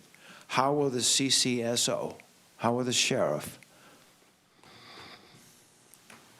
modify your planned expenditures that total 81 million in the budget you presented? How will you readjust your budget to meet this $3.5 million reduction as proposed in the motion? So I obviously can't speak to the very specifics, but in general, we will reduce capital, so we will buy less vehicles. Because that's one of our biggest expenditures as far as capital goes. And then I will have to go through, as we have done several times, I'll have to go through our larger M&S areas, probably some of our computers and things like that, and make those reductions. Which is not to say that later on this year we may not have to come back and ask for a supplemental budget, but that is what I will do as directed by this committee. Okay, so here yesterday, we agreed that you would come back on, I think, 6th June with the ELED modified budget? That's correct. Okay. Let me ask you this. Would it help this process if this particular budget was delayed until 6th June? I don't think so. I don't think so. No. Okay, thank you. Mr. Cernak. I just wanted to thank you for that clarification and to point out that I made the motion not because I have any issue with the sheriff's operations, but just because structurally I'm an accountant and a math guy, and I don't see how we can have half of the budget from general fund increase at twice the rate general fund spending increases. So thank you for the answer on how you would adjust. Thank you. Any further discussion as it relates to this motion?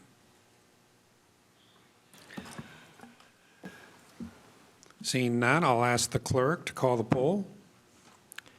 Commissioner Savas. Aye. Ms. Lee.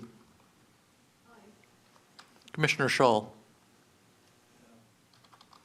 Commissioner West. Aye. Mr. Rhodes. Aye. Ms. Rader. Aye. Commissioner Schrader. Aye. Mr. Cernak. Aye. Chair Karn. Aye. Chair, the motion is 8-1. The motion is 8-1. The motion is passed.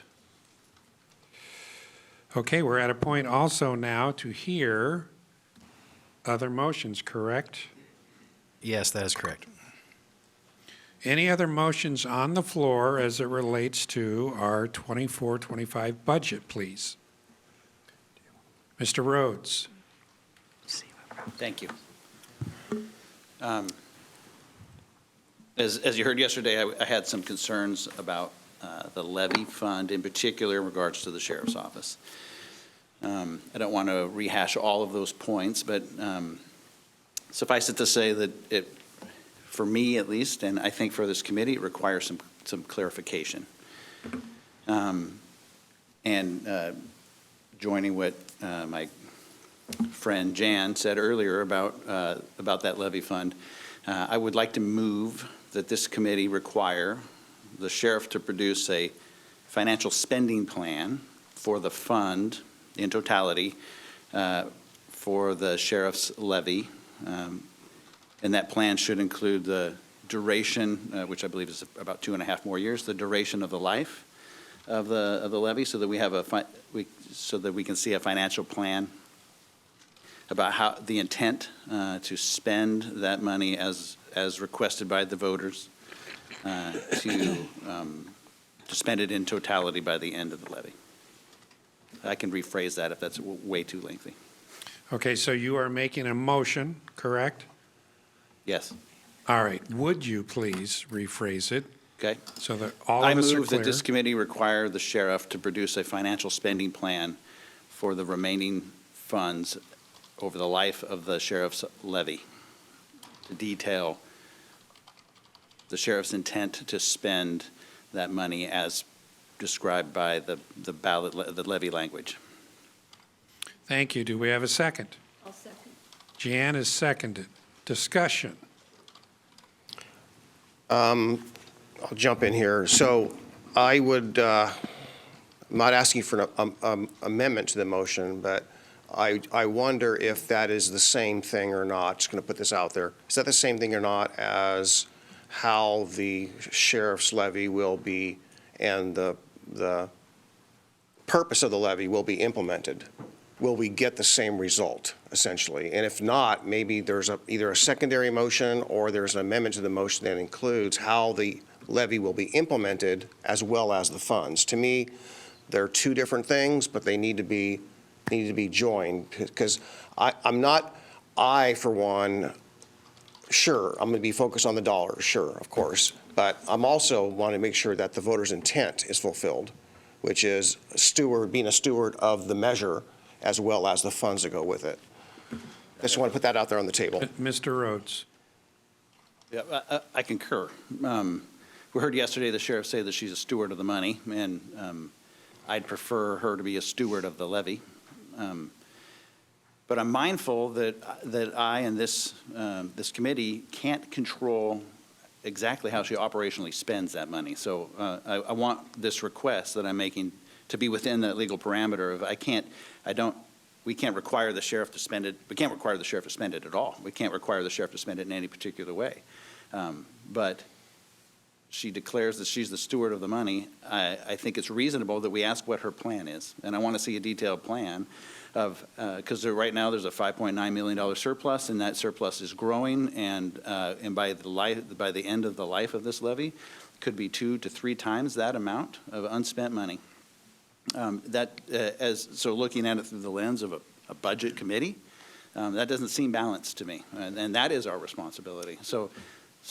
And I'm welcome to reword the motion somehow, but I'm really trying to drive at, I want to see what is the plan to produce a balanced budget that spends that money, the revenue, the way that it was intended, right?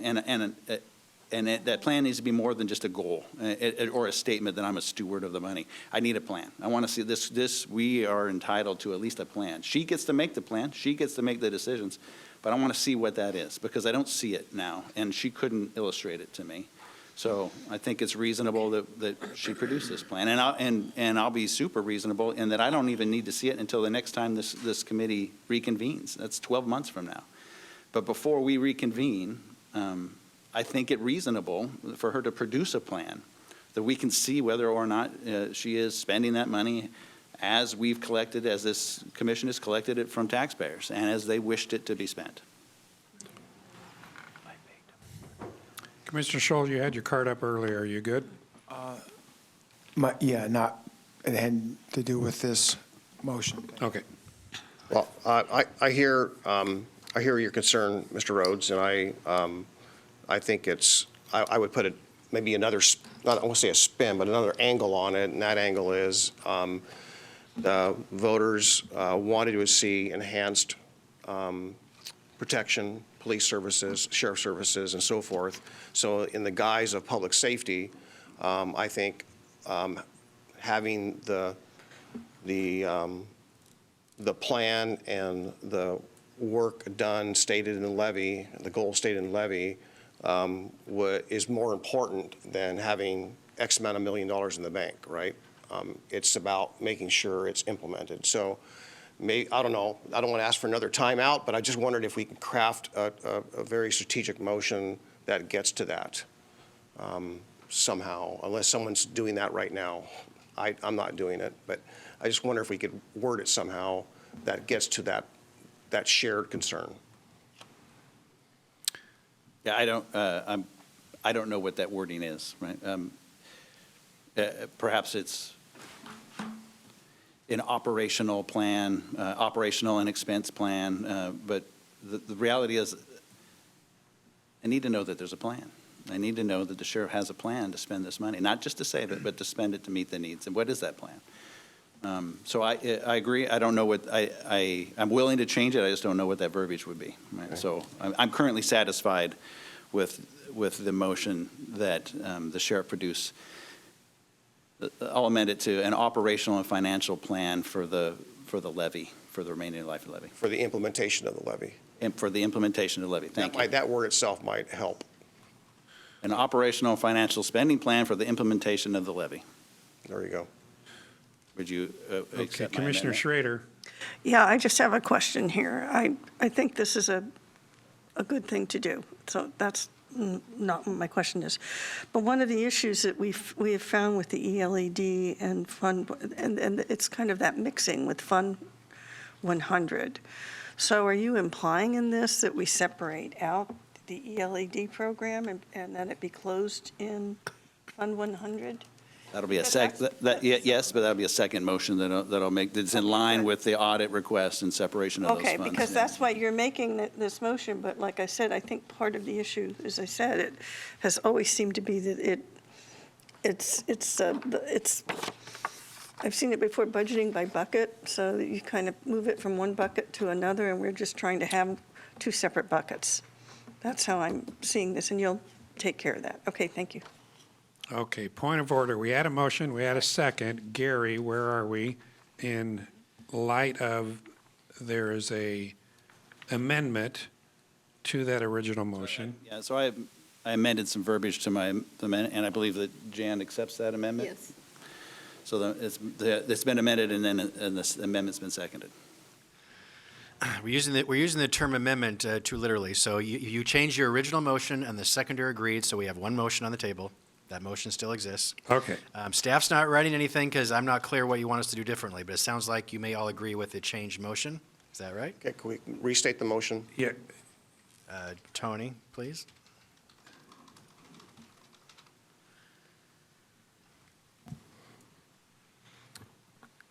As I understand the motion, I would like to move that this committee require the sheriff to produce an operational financial spending plan for the implementation of the levy for the remaining funds over the life of the sheriff's levy, the detail of the sheriff's intent to spend that money as described by the levy language. I can get there. Okay, thank you. Yes. okay, any further discussion on the motion?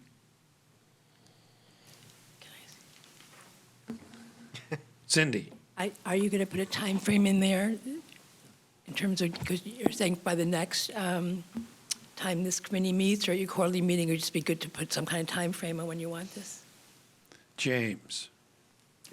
Yes, sorry, I meant that moved into the discussion part of this, but my intent is to have this by the next time this committee meets, I thought which so. my intention then would be a year from now. Okay. Well, when do we next meet? Technically, Formally, you next meet in 1 year, May 2025. May 25. Okay. Do we have Our to clerk move? is a busy man, It's in the record. and with that clarification being made, I would ask for you to, I'm sorry. Yes, Sandra? Budget manager, we also have tentatively quarterly budget committee meetings, so those are always an option for you as well. Those are not formal meetings of the Budget Committee. They're informational updates to people who happen to serve on the committee. It's a different thing. That's why you formally meet once a year. yeah, we cannot take any action. May 25. May 25 is fine. Okay. Okay, if the clerk would please read the motion again. As I understand the motion, Mr. Rhodes moved. I would like to move that this committee require the sheriff to produce an operational financial spending plan for the implementation of the levy for the remaining funds over the life of the sheriff's levy, the detail of the sheriff's intent to spend that money as described by the levy language by May 2025. Thank you. Thank you. Any further discussion? Seeing none, James, sorry, just making sure. Seeing none, I'll ask the clerk to call the poll. Commissioner West. Aye. Commissioner Schrader. Aye. Commissioner Zavas. Aye. Commissioner Schull. Aye. Mr. Cernak. Aye. Ms. Rader. Aye. Ms. Lee. Aye. Mr. Rhodes. Aye. Chair Carn. Aye. Chair, the vote is 9-0. Motion passed 9-0. Thank you. We are moving forward again with any further motions to be heard as it relates to our budget. Wendy. This is the first time I've done this with you people, so you're going to have to help. You bet. Wendy, if you would, please, into the microphone. as I much as would you like can. to move that the CSSO aligns their chart of accounts and costs consistent with the county policy, and makes their postings as timely and as correctly as possible. And that should be implemented by July 1st. Okay, thank you. Commissioner Scholl, did you have a comment? Not on this motion, Not on this Chair motion. Carn. I have my own motions to make. Okay. We have a motion, and if we could I get the clerk to read Wendy's motion one more time? Motion, as I understand it, I would like to move that the Clackamas County Sheriff's Office aligns their chart of accounts and costs consistent with the county policy and makes their postings as timely and as correctly as possible, and that should be implemented by July 1st. Which year? 2024. Yeah. Okay, Commissioner Savas. Two questions. I don't know, not my field of expertise, so I don't know if it's possible.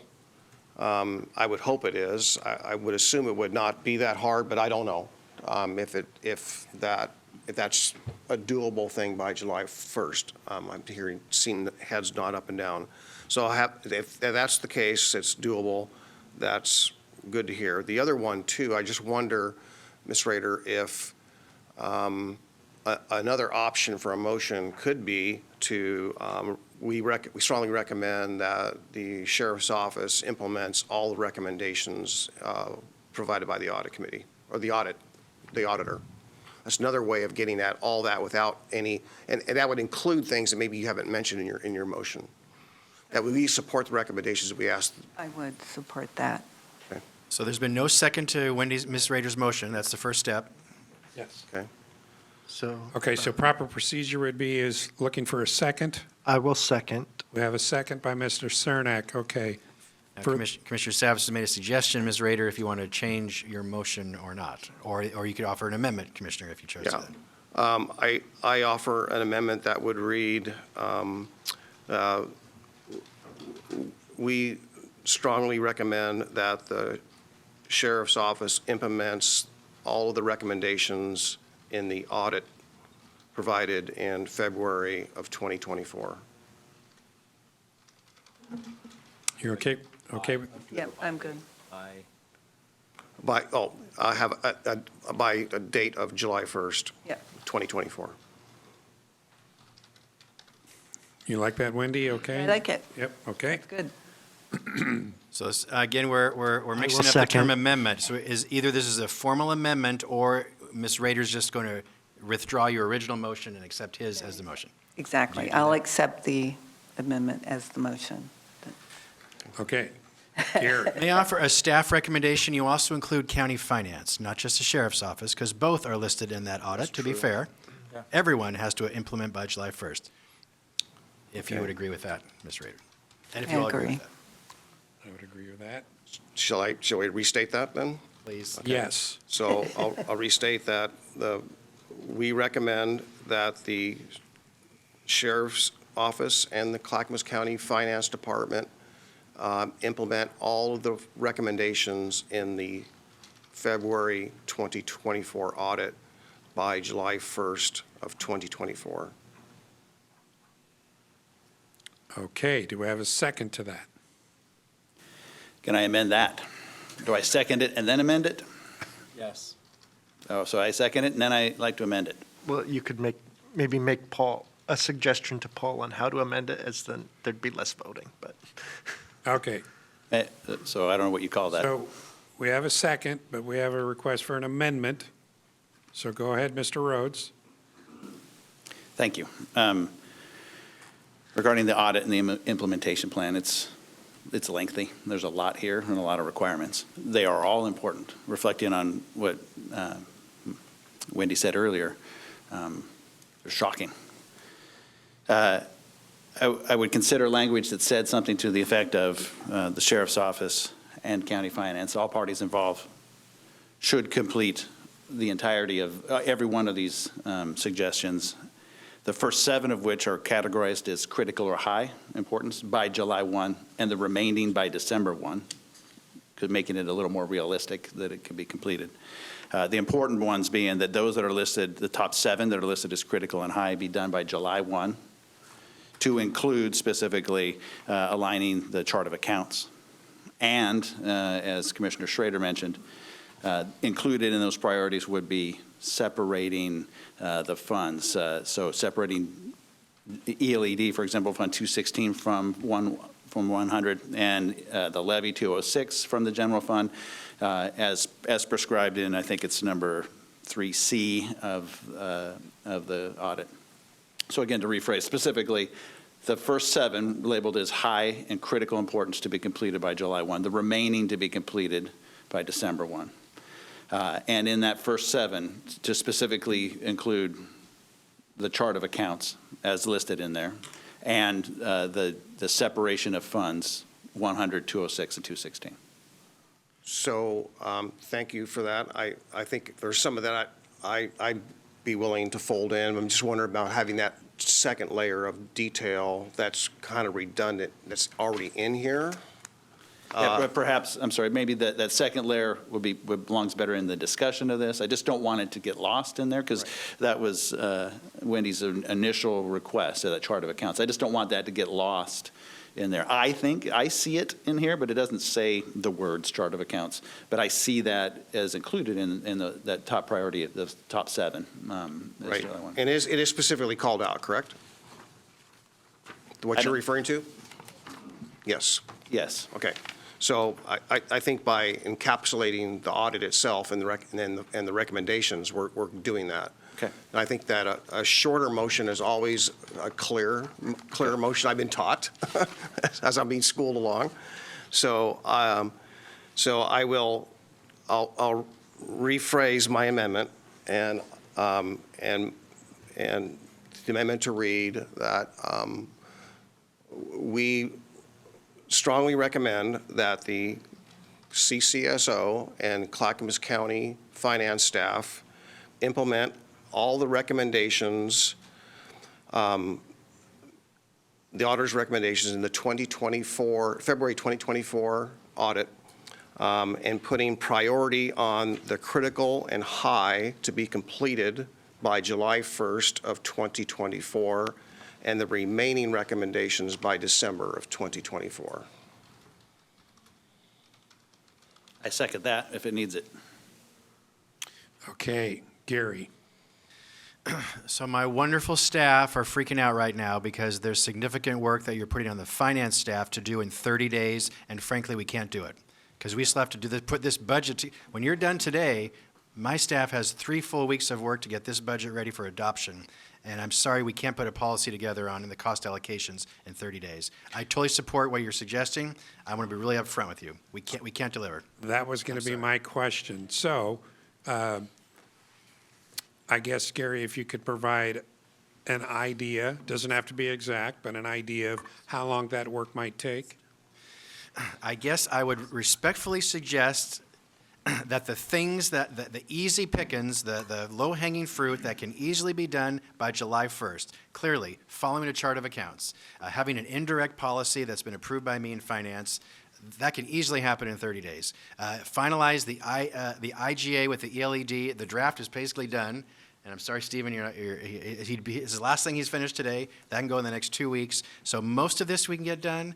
I'm just asking, again, with respect, a little more latitude. I don't want to give specific dates, but certainly in the next 4 months. But I just want to be reasonable with the staff load, please. Thank you. Cindy? Into the mic, can't hear you. For July 1st, I think it's really important that those practices by CCSO be implemented July 1st. Those are practices that are implemented across the county today. I think when it comes to some of the policy work that Gary's talking about, that's going to be more difficult to get done. But I think, and this is in regards to what Wendy said, it's really the CCO implement county practices July 1st. So maybe for clarification, because I don't want to make this confusing, could you cite, Gary or Cindy or finance staff, could you cite which finding, recommendation, or they're numbered 1 through 8, which one in particular you can do by July 1st? Yes. I'm looking at it right now. You want to put it online, Tony? That's going to buy me a few more seconds. All right.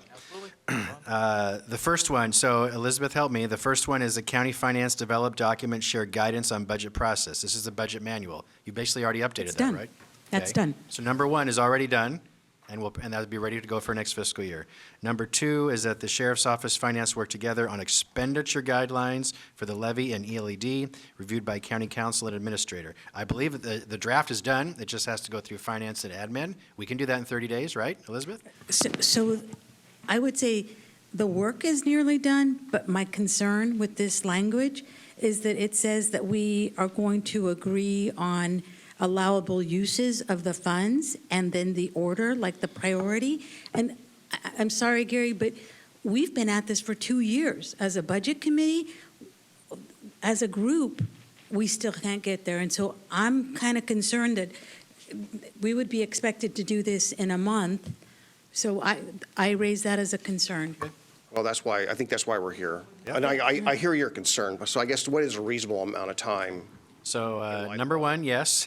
Number 2, I mean, I respectfully, I don't want to wordsmith this here on the dais, but I would like to quickly go through what can be done by July 1st. Number 1, yes.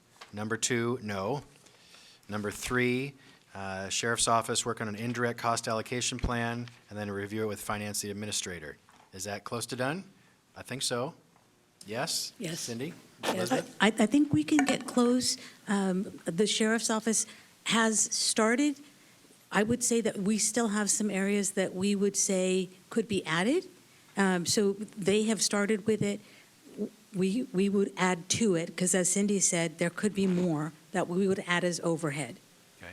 So I would say that can be done as clearly, as close to possible as July 1st. The next recommendation, the Sheriff's Office aligns with county processes and chart of accounts. Yes, by July 1st. Then in the high category, or rebuild trust between the sheriff's staff and the finance staff, that's going to take longer than July 1st. So give me numbers. The last one was 3? Or was that 2? I'm on number 3A, which is a critical priority. It's 1, 2, it's the 4th box on the page. The one I just mentioned. Sheriff's Office align with processes, chart of accounts. Right there. Okay, there, okay, right. And then in phase 2, the rebuilding trust will take longer. I can't give you a timeline. I'll do my best to make that happen as quick as possible. Next, Sheriff's Office use financing systems, operating expenses charged directly to the levy and ELED as opposed to the general fund should be now, by July 1st. Yes. And then the next high, recommend county finance implement the cost allocation policy. That will take time. Elizabeth, when we last talked, you said by September 30th. Is that still possible? Okay. So that's my feedback on the timelines. So I saw 4, number 4, finding number 4, was that included? That was included in there, right?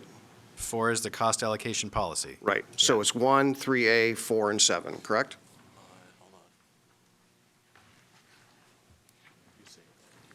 Okay, Cindy, did you have a question? I'm sorry if I could answer that. I'm looking at the first, can we put the Sorry. document back up, please, Tony?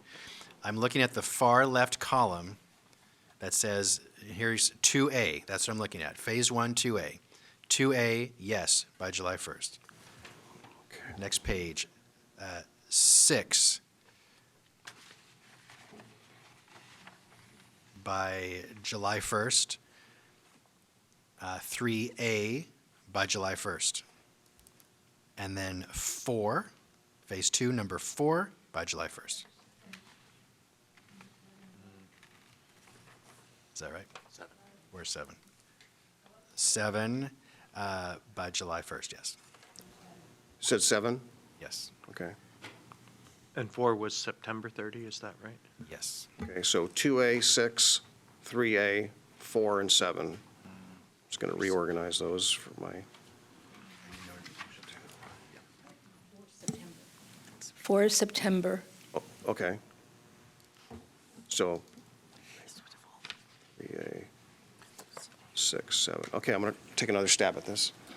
My amendment would be, we strongly recommend that CCSO and county finance staff implement the findings, or implement the recommendations of the February 24 audit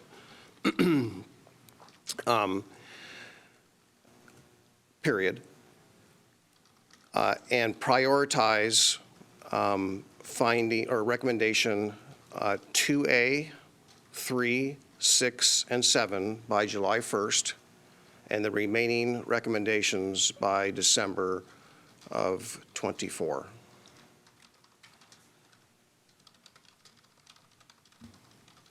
Thank you. Need a second.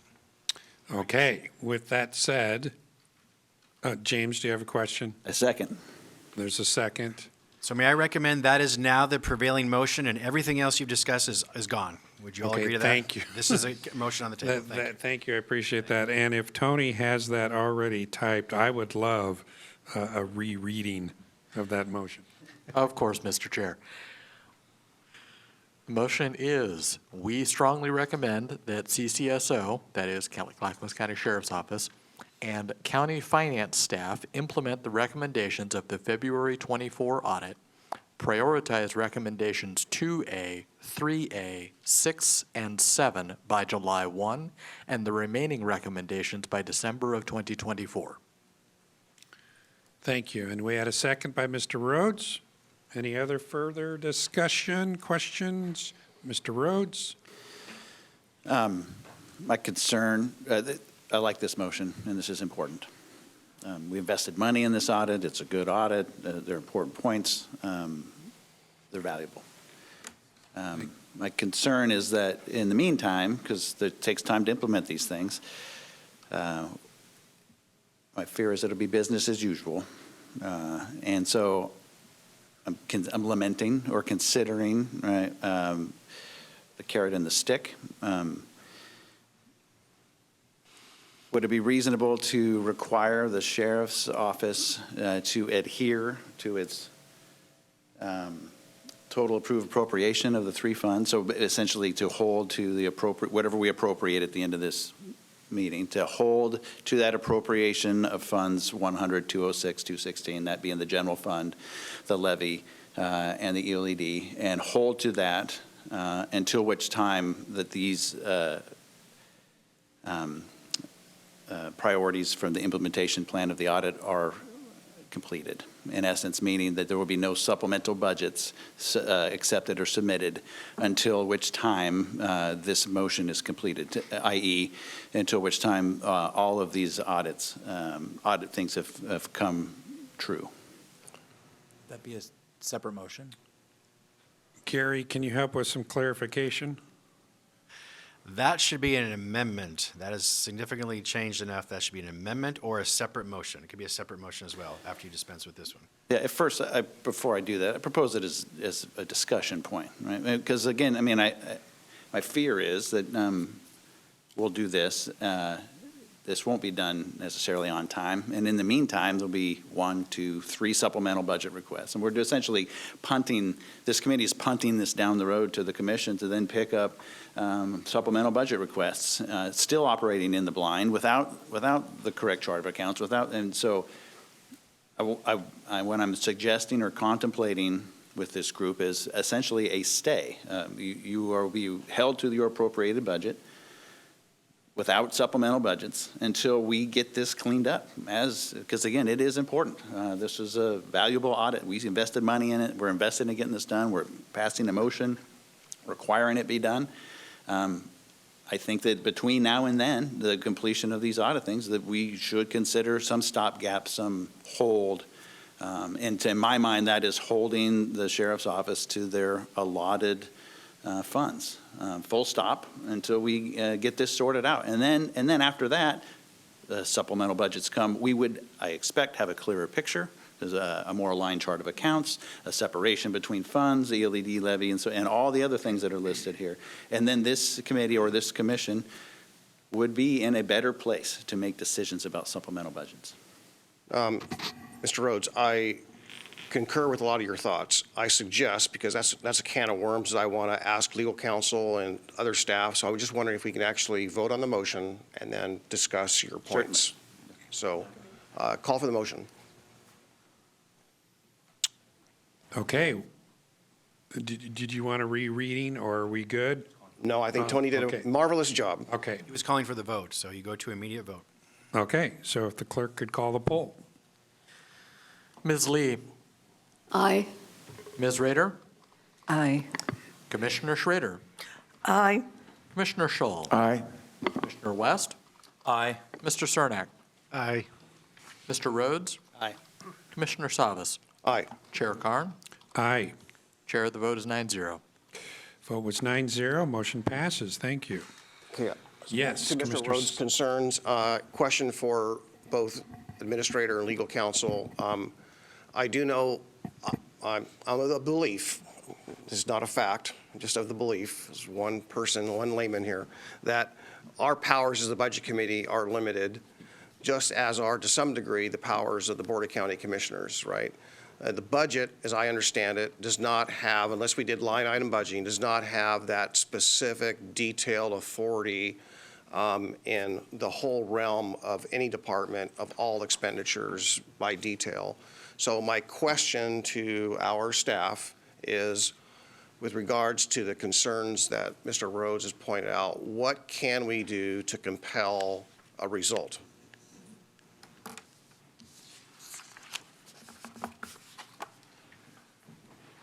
Your authority over other elected officials and the performance of their duties is limited. You are the appropriators. You have money. Member Rhodes's point, if I understand it correctly, was to provide incentive to the sheriff's office to comply with your prior motion in completing the task of implementing the audit recommendations. You could say something to the effect that, absent compelling circumstances, any request for additional or supplemental funding from the sheriff's office in this year, 2024, will be scrutinized unless we receive compliance with implementing the 17 recommendations, something along those lines. Can the word scrutinize be replaced by contingent? Absolutely, Commissioner. This could be your motion. Yeah. Mr. Schmidt? So as you all know, supplemental budgets are simply to make sure that departments and offices are operating within the budget authority of the approved budget. And since things change during the year, from what you're going about to approve today, we do them throughout the year to make sure the departments don't overspend, because that's a violation of Oregon budget law. So if I may suggest, I'm hearing what Mr. Rhodes is suggesting, could it be as of July 2nd, 2024, if we don't see evidence that the compliance is occurring, that there will be no supplemental budgets in the new fiscal year? I say that because I made an agreement with the sheriff, and I want to hold to my word that this current fiscal year, If it is indeed true that she does not have the resources to finish the year after all the closings are made, that I would recommend wholeheartedly she receive the funds she needs. And I don't want to punish her for that because there's only 3 weeks left in the upcoming fiscal year. So I'd rather after July 1st, if you consider that small change. Thank you. Mr. Cernak and then Mr. Rhodes. I was just going to say, I think that's entirely appropriate, Gary. It's a new requirement on the table. Having it impact the next fiscal year as opposed to this one makes perfect sense to me. Mr. Rhodes. Yeah, I agree. I don't want to violate promises that this commission and this committee has made to make the sheriff's office whole. I don't want to violate promises that our budget officer has made with them. So it seems clearer to me that would take effect in the new fiscal year, and that was really my intent. I'm looking for a clean slate. I want these things adhered to by July 1. Ideally, we're going into a new budget year, doing things the more appropriate way. And so I guess I would make a motion, if you could help me with some language. I would make a motion that effective July 2, contingent, July 2 of 2024, that's okay. Contingent upon the adherence to Commissioner Savis's motion regarding the implementation plan of the audit, that the sheriff's office be required to adhere to the total approved appropriation of its 3 funds, Fund 100, the ELED, and the levy, without any supplemental budget requests, until which time all of the implementation of the audit has been met. I'll second. Okay, we have a motion and we have a second. Any discussions on the motion? I will, go ahead, Ben. Yes, for you, Mr. McCord. Does that fit within, is that congruent with the recommendation you made to make sure that we're on stable ground here? Yes, you're on stable ground. The only caveat that I included in my prior comment was, absent compelling situation. Yeah. Let's say an emergency presents itself. You would have that discretion anyway moving forward. I think the incentive, the message is delivered Yeah. with what this current motion says. Mr. Rhodes, would you be willing to add that to your motion? So added. Okay. So with that said, I think we need a rereading, if that's a proper term, if the clerk could read the motion again. The motion, as I understand it, I would make a motion that effective July 2, 2024, contingent upon the adherence to Commissioner Savis's motion regarding the implementation plan of the audit, that the Sheriff's Office be required to adhere to the total appropriations of its 3 funds, Fund 100 and the levy, without any supplemental budget, absent compelling circumstances. Sorry, did that say Fund 100, the ELED, and the levy?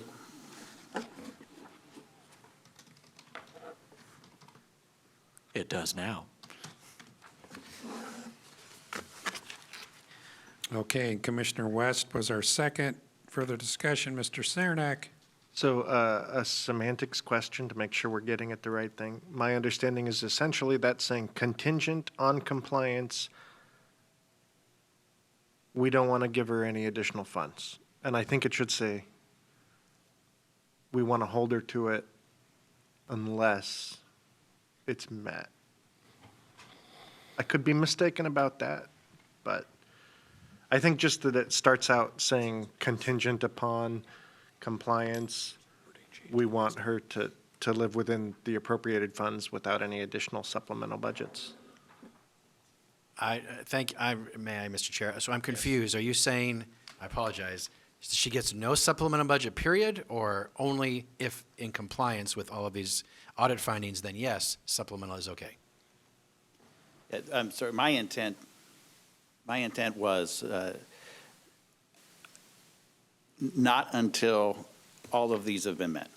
So if all have been met, then yes, okay for supplemental budgets. See, that'll be December. Because my thinking is then we can return to a supplemental budget process with a clearer picture and a better understanding, better communication and some trust. And then the commission will be making those supplemental budget decisions, could make a qualified decision about supplemental budgets, right? But until we get there, I don't think it's appropriate that we do this in the blind as we've continued doing. And So- I absolutely agree with that intent. I'm just concerned the wording doesn't match the intent, and that's why I was asking. I that. agree, based on what I heard. I'm concerned you're saying, what I'm hearing is no supplemental budget, period, for the sheriff's office, and I can't support that because there may be, beyond a disaster, Yeah, I right. mean, the sheriff has said she needs funding for courthouse deputies for the new courthouse.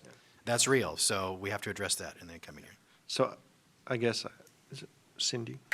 Sorry, that's your job. But no, sorry. Go ahead, Cindy.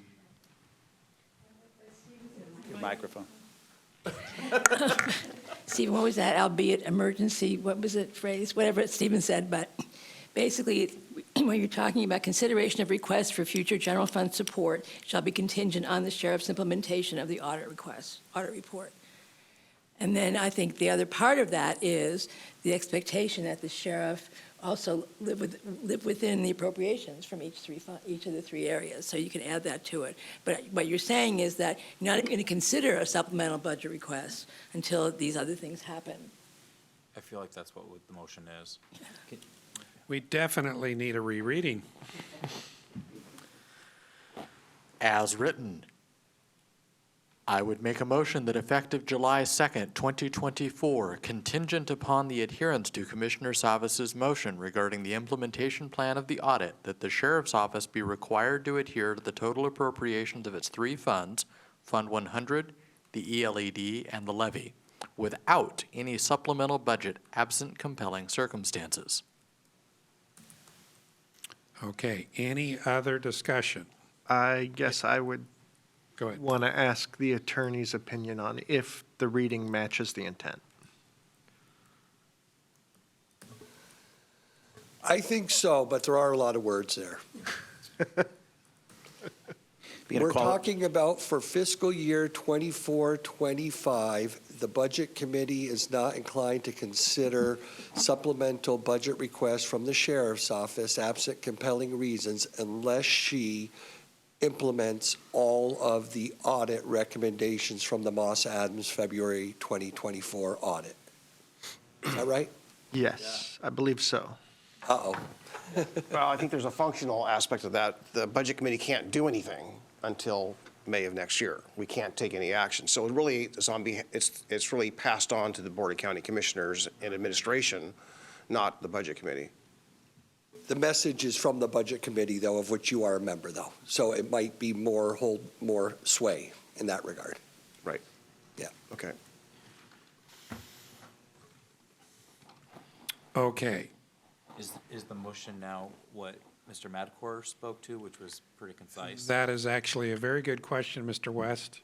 So we did have a definition given by legal counsel, and is that definition now the appropriate wording for the motion? Mr. Schmidt. So as we've discussed it, yes, it makes sense in my mind, but if someone were to read this a month from now and did not watch this session, no, I don't think they'd understand what you're trying to do. So as clear as possible. So I don't, this is the thing my staff always says, what did the board say? Is this what they meant?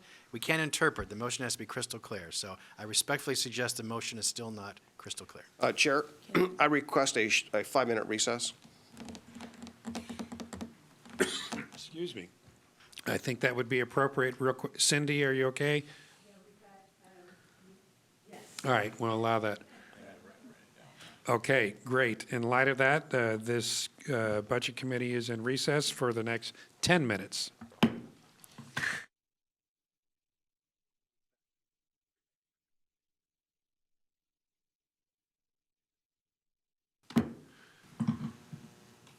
We will reconvene the Budget Committee meeting out of recess and get back into where we were as it related to a motion that was on the floor.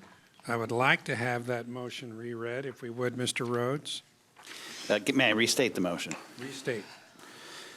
I move, as of July 2nd, 2024, the Clackamas County Sheriff's Office shall be required to operate within the appropriations of Fund 100, ELED Fund 216, and the Sheriff's Levy Fund 206. Board consideration of requests for additional general fund support shall be contingent upon the sheriff's implementation of the audit report in accordance with Commissioner Savis's motion made today regarding the audit. Okay, thank you. Any questions? My second is still, If you could make it again, please. yeah, I still second. So this is the new motion. The prior motion is rescinded. This is the new motion now. Okay, thank you. All right, motion was made, seconded by Commissioner West. Mr. Scholl. Yeah, please clarify as the motion made today by Commissioner Savas regarding the audit, that's to the specific paragraphs of the audit that were mentioned earlier, correct? Yes, that, I was referring to his motion that required the sheriff to implement in two stages, some by July 1 and the rest by December 1. And the clerk has caught those specific details? Yes. Okay. Yes, sir. Okay, thank you. Any further discussion, questions? Seeing none, would the clerk please call the poll?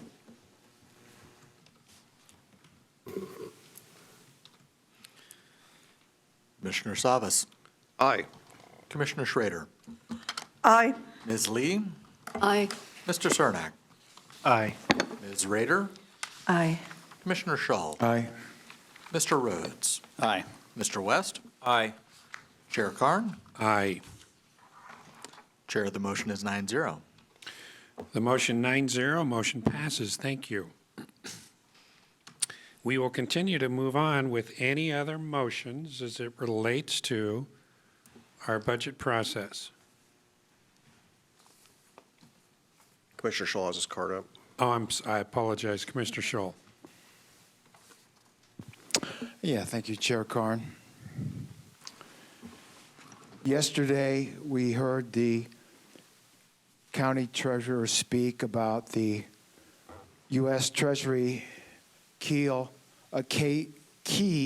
yield curve inversion, key bond market signal of an upcoming recession has flashed red continuously for the last couple years. It's the longest ever. The part of the Treasury yield curve that plots 2-year and 10-year yields has been continuously inverted, meaning that the short-term bond yield yields more than longer bonds since early July 2022, and that exceeds a record 624-day inversion in 1978.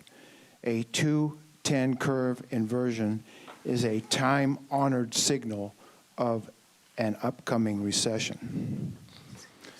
Further, yesterday, you had heard Treasurer Nava say that, quote, future problems in one-time funding decreases are ahead.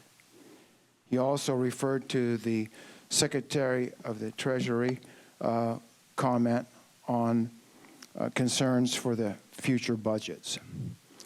Further, D.A. Wentworth yesterday said, quote, the federal government is having difficulties in funding AVOCA, the Victims of Crime Act.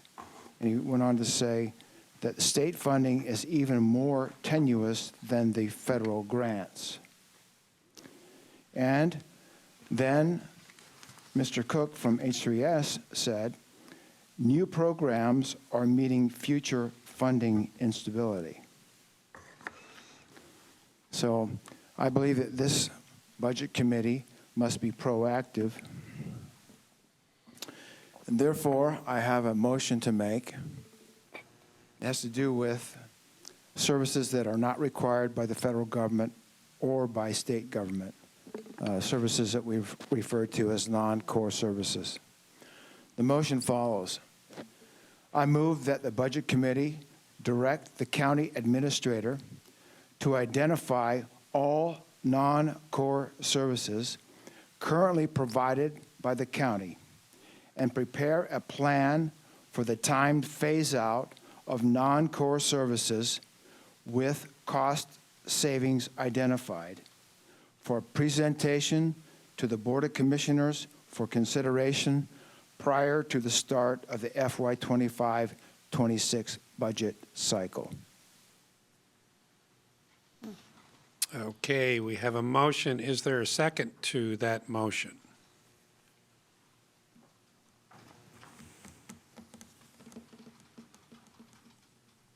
Not seeing a second. Discussion, Commissioner Savas. Yeah, I understand what Commissioner Scholl is trying to accomplish, I believe, I understand. However, I think that is a vast undertaking, perhaps better directed and managed by the Board of County Commissioners versus the Budget Committee. Chair Khan, I mentioned in my motion for presentation to the Board of Commissioners for consideration Thank you. prior to the FY25-26 budget cycle startup. Okay, noted. Thank you. Yeah, thank you for the clarification, Commissioner Scholl. I think that's a vast undertaking with huge policy questions and dialogue. And again, I understand your intent to direct that from here to there, but I just want to say that's a vast undertaking. I don't have any idea how much staff time that would be. It is my intent that it would take a big undertaking, but this is a timely motion, not to be waited on for next year or the next year. The motion stands as read.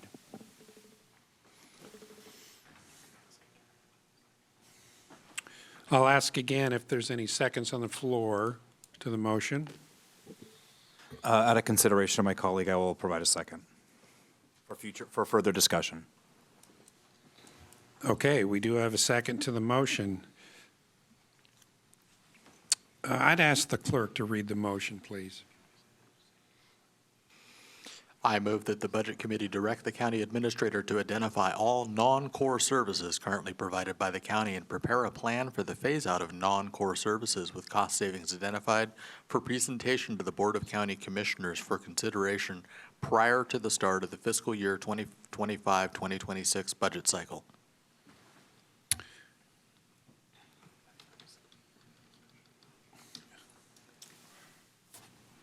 Thank you. Okay, any further discussion? Oh, we do have some. Mr. Cernak first. Mr. Savas. Just to clarify, would that be so that the Board of County Commissioners could evaluate possibly cutting some non-core services, or would the intent be to cut all non-core services? The motion was for the county, to paraphrase it, to direct the county administrator to identify all non-core services and with a plan for time phase out and with associated cost savings for presentation to the Board of Commissioners for their consideration. So the BCC could approve it all, part of it. They could look at the time phased part and enact part of it, delay another part of it. But it's important, I believe, and looking at the future budgets and the welfare of the county to look at the non-core services issue. Thank you. Commissioner Savas. Yeah, so Commissioner Scholl, I'll try to be really clear. My first statement in regard after your motion is the same concern I have now as it's been reread, and that is it's a sequencing, right? To have this body direct staff to do that amount of work and then present it to the Board of County Commissioners, to me, is a little bit problematic because it's a lot of work and a lot of time, and that's resources, right? If it was more, if the sequence was more recommend that we here hypothetically recommend that the Board of County Commissioners consider directing the administration to do that particular thing, that sequence makes more sense. But to do all that work and then refer to the county commissioners, that's where I have an issue. Chair Karn, the amount of work is going to be there either way. Thank you. Commissioner Schrader, No, it's no, okay. you're good. I don't Okay, have a Mr. comment. Rhodes. For Administrator Schmidt, I don't clearly understand the scope of work that's involved in this. I'm looking to you to help me understand what is the volume of work? What kind of workload are we talking about here? Is it manageable? Keeping in mind that your staff is lean. I did say that yesterday. Yes, this is manageable, and I've already started it, actually. The board knows this. We've discussed this with you several months ago in an executive session to kick off the topic. So I'm just waiting for board direction to move forward, but I easily can do this within a year. Basically, a year from now, between now and a year, less than a year. So yes, staff could do this if so directed. Thank you. Commissioner West. We totally have had these conversations over more than once. I mean, I guess to get to the motion, if it's not a core, even if it's not a core service, it doesn't mean that the Board of County Commissioners are going to say we need to do without that. I mean, we have a housing authority, which I believe is an essential function, though it's not a core function. We also have the oldest housing authority in the state of Oregon. I also believe that we should be involved in taking care of our furry loved ones on the street, so we have, canine services and things like that. So those are just a couple that may be looked at that I still think are essential, but maybe aren't technically core as we define these terms. I really see no harm in looking at non-core services and to really look at if there's opportunities for us to be more judicious with dollars. As we all know, that inflationary times and the economic times we face are what they are. Those are realities. We may have a different appetite as a board of county commissioners on different things that we're willing to look at or phase out or whatever. I know Chair Smith, who unfortunately isn't here with us today and can't be for very valid reasons, I know that she's talked about this openly about what our core service is. So there's some work to be done there. I don't know how quick it can get done by the Board of County Commissioners as there's 5 of us to wrestle on these topics. And I do think just order of operations, I understand, Commissioner Savas, where you're coming from and the involvement from this committee. But I think that's kind of where we've been at with it. Like, I don't think it's like a giant workload for Gary, if that's part of the question. But just so you guys know, as the members of the committee, we've had a number of conversations or have been started. I don't know if they've been finished or to where they're going, but that is the fact. So that's kind of my thoughts on it. But I'm not opposed to it. It's a valid conversation to have. Cindy Becker. Sorry, Cindy, the microphone again. Just a couple of things, and we have been working with Gary to put lists together and put definitions. So it's a work in progress. I think that the only clarification that I think staff would need is when you say the beginning of the budget cycle, that could be next week for next year. So it would be more helpful to give a date on when you want this information as opposed to the budget cycle. Chair Karn, I modify the motion to read not later than 1 March 2025. Okay, Commissioner Savas. I'm sorry. My second stands. Okay, we do have a second on the motion, Commissioner Savas. Yeah, so maybe to help us out, all understand this a little bit better, maybe we just talk about some familiar examples of what might be a core service and what might not be a core service. I would ask this, for example, if the voters vote, if there's a measure the voters voted on and it's technically a service that is not a core service, is it now a core service or is it to be considered for elimination? I can answer that. Okay, Gary, and then Wendy, and then Commissioner Shaw. I'll use a real-world example. So the North Clackamas Parks and Recreation District is not a function of county governments, yet it is a special district created by the voters within the district, within Clackamas County, naming the Clackamas County Commissioners as a governing board. So in my mind, I would put this on your list to review. It's your decision, though, what you wish to do with it. But it is technically not a core county service, but the voters asked you to do it. So I would just present all this information to the board, and then you would discuss, in your view, what is really worth looking at or not. So point of clarification on what you just said. So North Clackamas County, Parks, Rec, the county commissioners are the governing board. of it? Okay, I didn't know that. Wendy? Well, if I may, I would just want to just kind of follow up. Yeah. I got that question answered, so I just want to just follow up. I think that the workload, as I've watched the last 2 years with the current Board of County Commissioners, that there are, FYI, there are a number of outstanding issues that 2 or more commissioners have asked to put on the agenda for discussion. Very lengthy, I think, and time-consuming things. It's demonstrated the fact that they're still, call it the parking lot, have not been addressed, tells me that in order to put a whole lot of work towards that and then add this onto it with a timeline of that date certain is, I just don't know how we're going to get it all done, frankly, as well as the work upon staff. So Gary, appreciate the fact you're already working on it and you're going to do that, but I think there's some policy questions in there. And for example, is Health and Human Services a core service? And the answer is? Parts of it are, yes, required by law that counties provide, that only counties can provide. And I think, of course, I think what you're suggesting or what Mr. Scholl's request is or motion is to give that insight and clarification. Did you want to comment on that, Commissioner Scholl? Yes, Chair Karn, I specifically intended not to identify those core or non-core services in my motion or prior to my motion. That will be up to the study done by the county administrator in his report to the Board of Commissioners should this motion pass.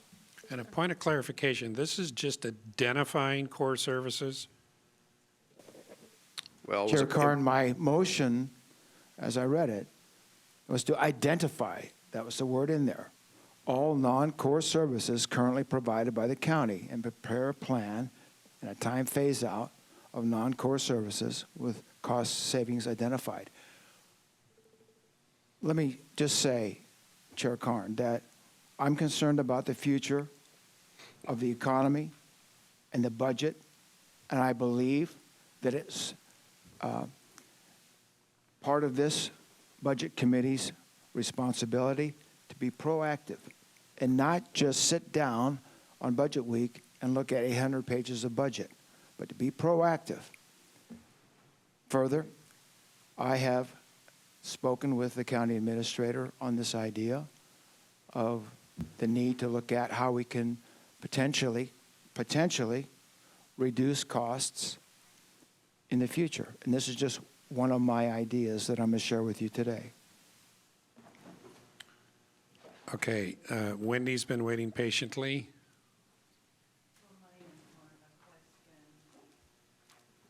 I have a question. About county planning as a whole, when I was doing my research for this committee, I noticed that the county has a planning process, 5-year plan, or, I mean, wouldn't this overlap with any planning that is already done for the county? Gary. Yes, so the county does have a strategic plan with, we call Performance Clackamas. It's overall a 5-year plan updated every 2 years. The board has a plan, and each department has a plan. But there's also, and we joke about this, although it's true, the board, there's 85 things you've asked me to work on, and so I'm helping to juggle all those things at once, and this was actually already on the list, so I would just move it higher on the priority list if the board, if you all directed to do that. So there's a lot going on in the organization, of course, and we operate at the direction of the board, so we will help you prioritize this work if you chose to do that. So Gary, real quick, how you had mentioned that you had started some of this work. How far into this would you describe that? Still at the beginning stages, just identifying potential non-core services. There's a lot of, Commissioner Savis is right, a lot of work that needs to occur yet.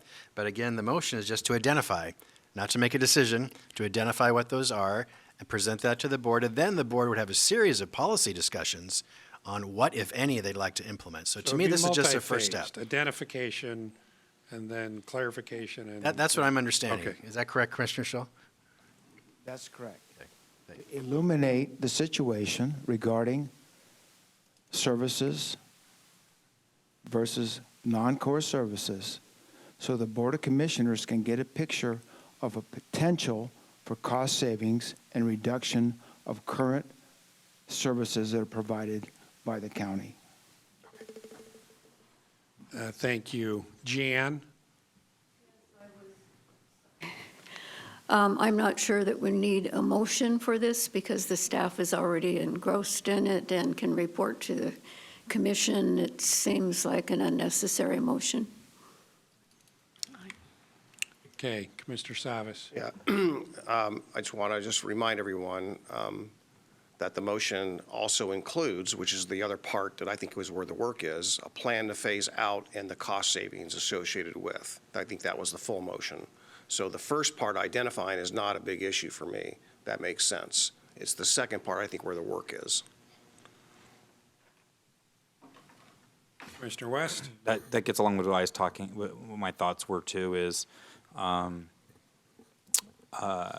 if you talk about like housing authority not being a core service, that's a pretty huge discussion to phase something out like the housing authority, the oldest one in Oregon, or even a smaller department like canine services and our shelter for animals. That's not a core services, but that's still a massive policy discussion in Clackamas County, each one of those. So that's, I'm not saying we shouldn't have it. I'm just saying it is more than just identifying a list, which we do have in perspective. And I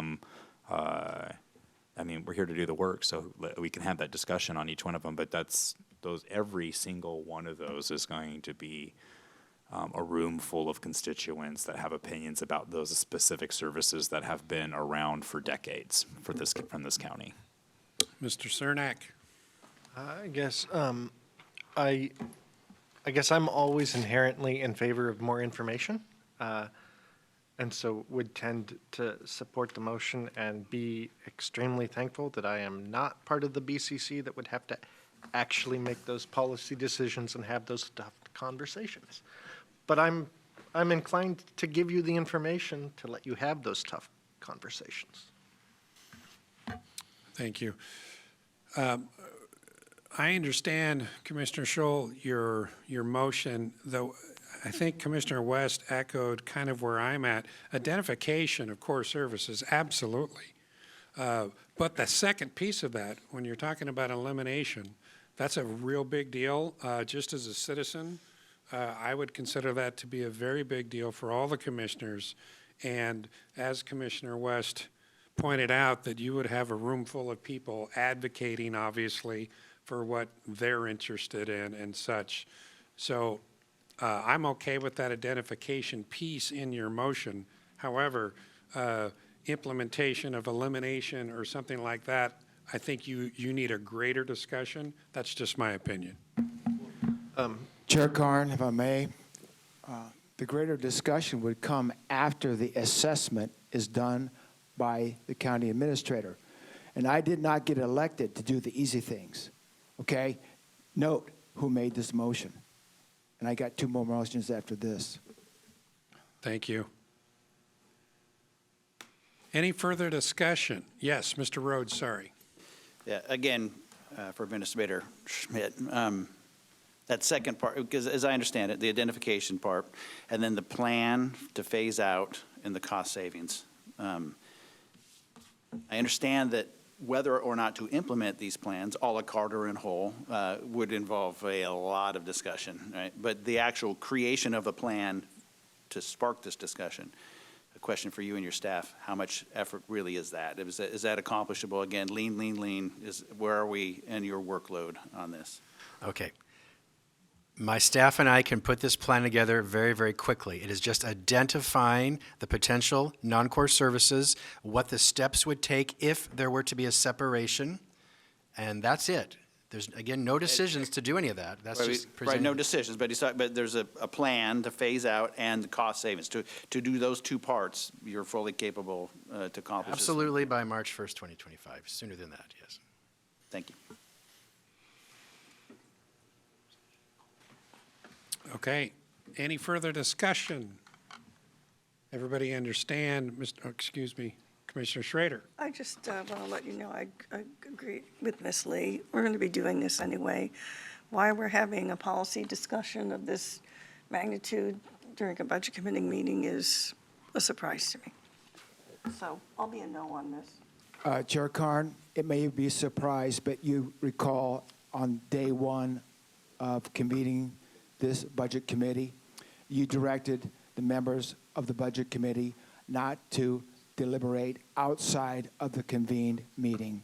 Therefore, I have not shared my motion with anybody other than my discussion in concept regarding core services with the county administrator. That's why I made the motion today, because I bet you $100 the other 9 members on the committee haven't been really considering the issue and the impact of non-core services on the county budget. Thank you. Any further discussion? Seeing, hearing none, I'd ask the clerk to call a poll. Commissioner Schrader, No. Mr. Cernak, Aye. Commissioner Savas, No. Ms. Lee, No. Mr. Rhodes, Aye. Ms. Rader, No. Commissioner West, Aye. Commissioner Schull, Aye. Chair Karn. No.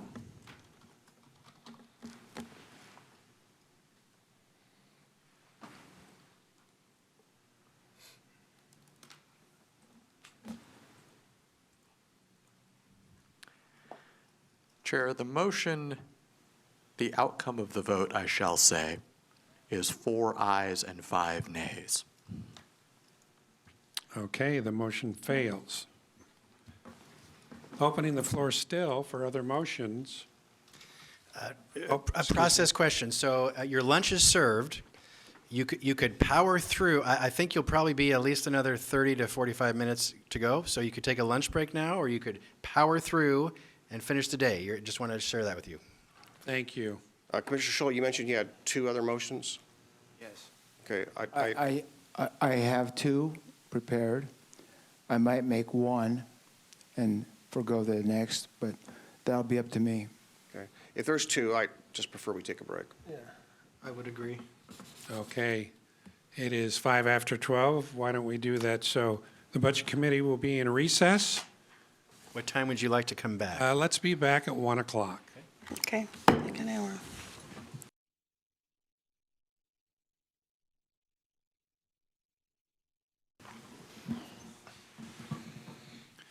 Good afternoon. We'd like to reconvene the Budget Committee meeting and move forward with the business before us. Before we left, we had a few motions that were going to be presented, and I think I'll direct this now to Commissioner Schull. Yes, thank you. I have one more motion to present to the Budget Committee, but I'd like to preface it by saying NCPRD, Tourism, CCOM 911, and Resolution Services are not required to be part of county government and do not receive county general fund, with the exception of the $375,000 in the next coming year's budget for CCOM 911. There is no business cause for them to remain under Clackamas County governance, and they are not part of county government in most Oregon counties. If moved from under Clackamas County governance, these functions will remain, but under different governing models, with independently elected board of directors, and this is in order to reduce cost to Clackamas County. So my motion is this. I move that the Budget Committee direct the county administrator to conduct a feasibility study for the separation of NCPRD, tourism, CCOM 911, and resolution services from Clackamas County Oversight and Governance for future Board of Commissioner consideration. Okay, we have a motion on the floor. Is there a second?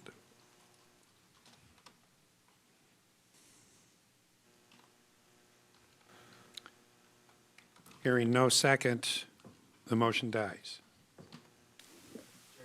Yes, My mission is complete. thank you. I lit the fuse. Thank you. Okay, moving forward, as we are, I think we're still crunching some numbers.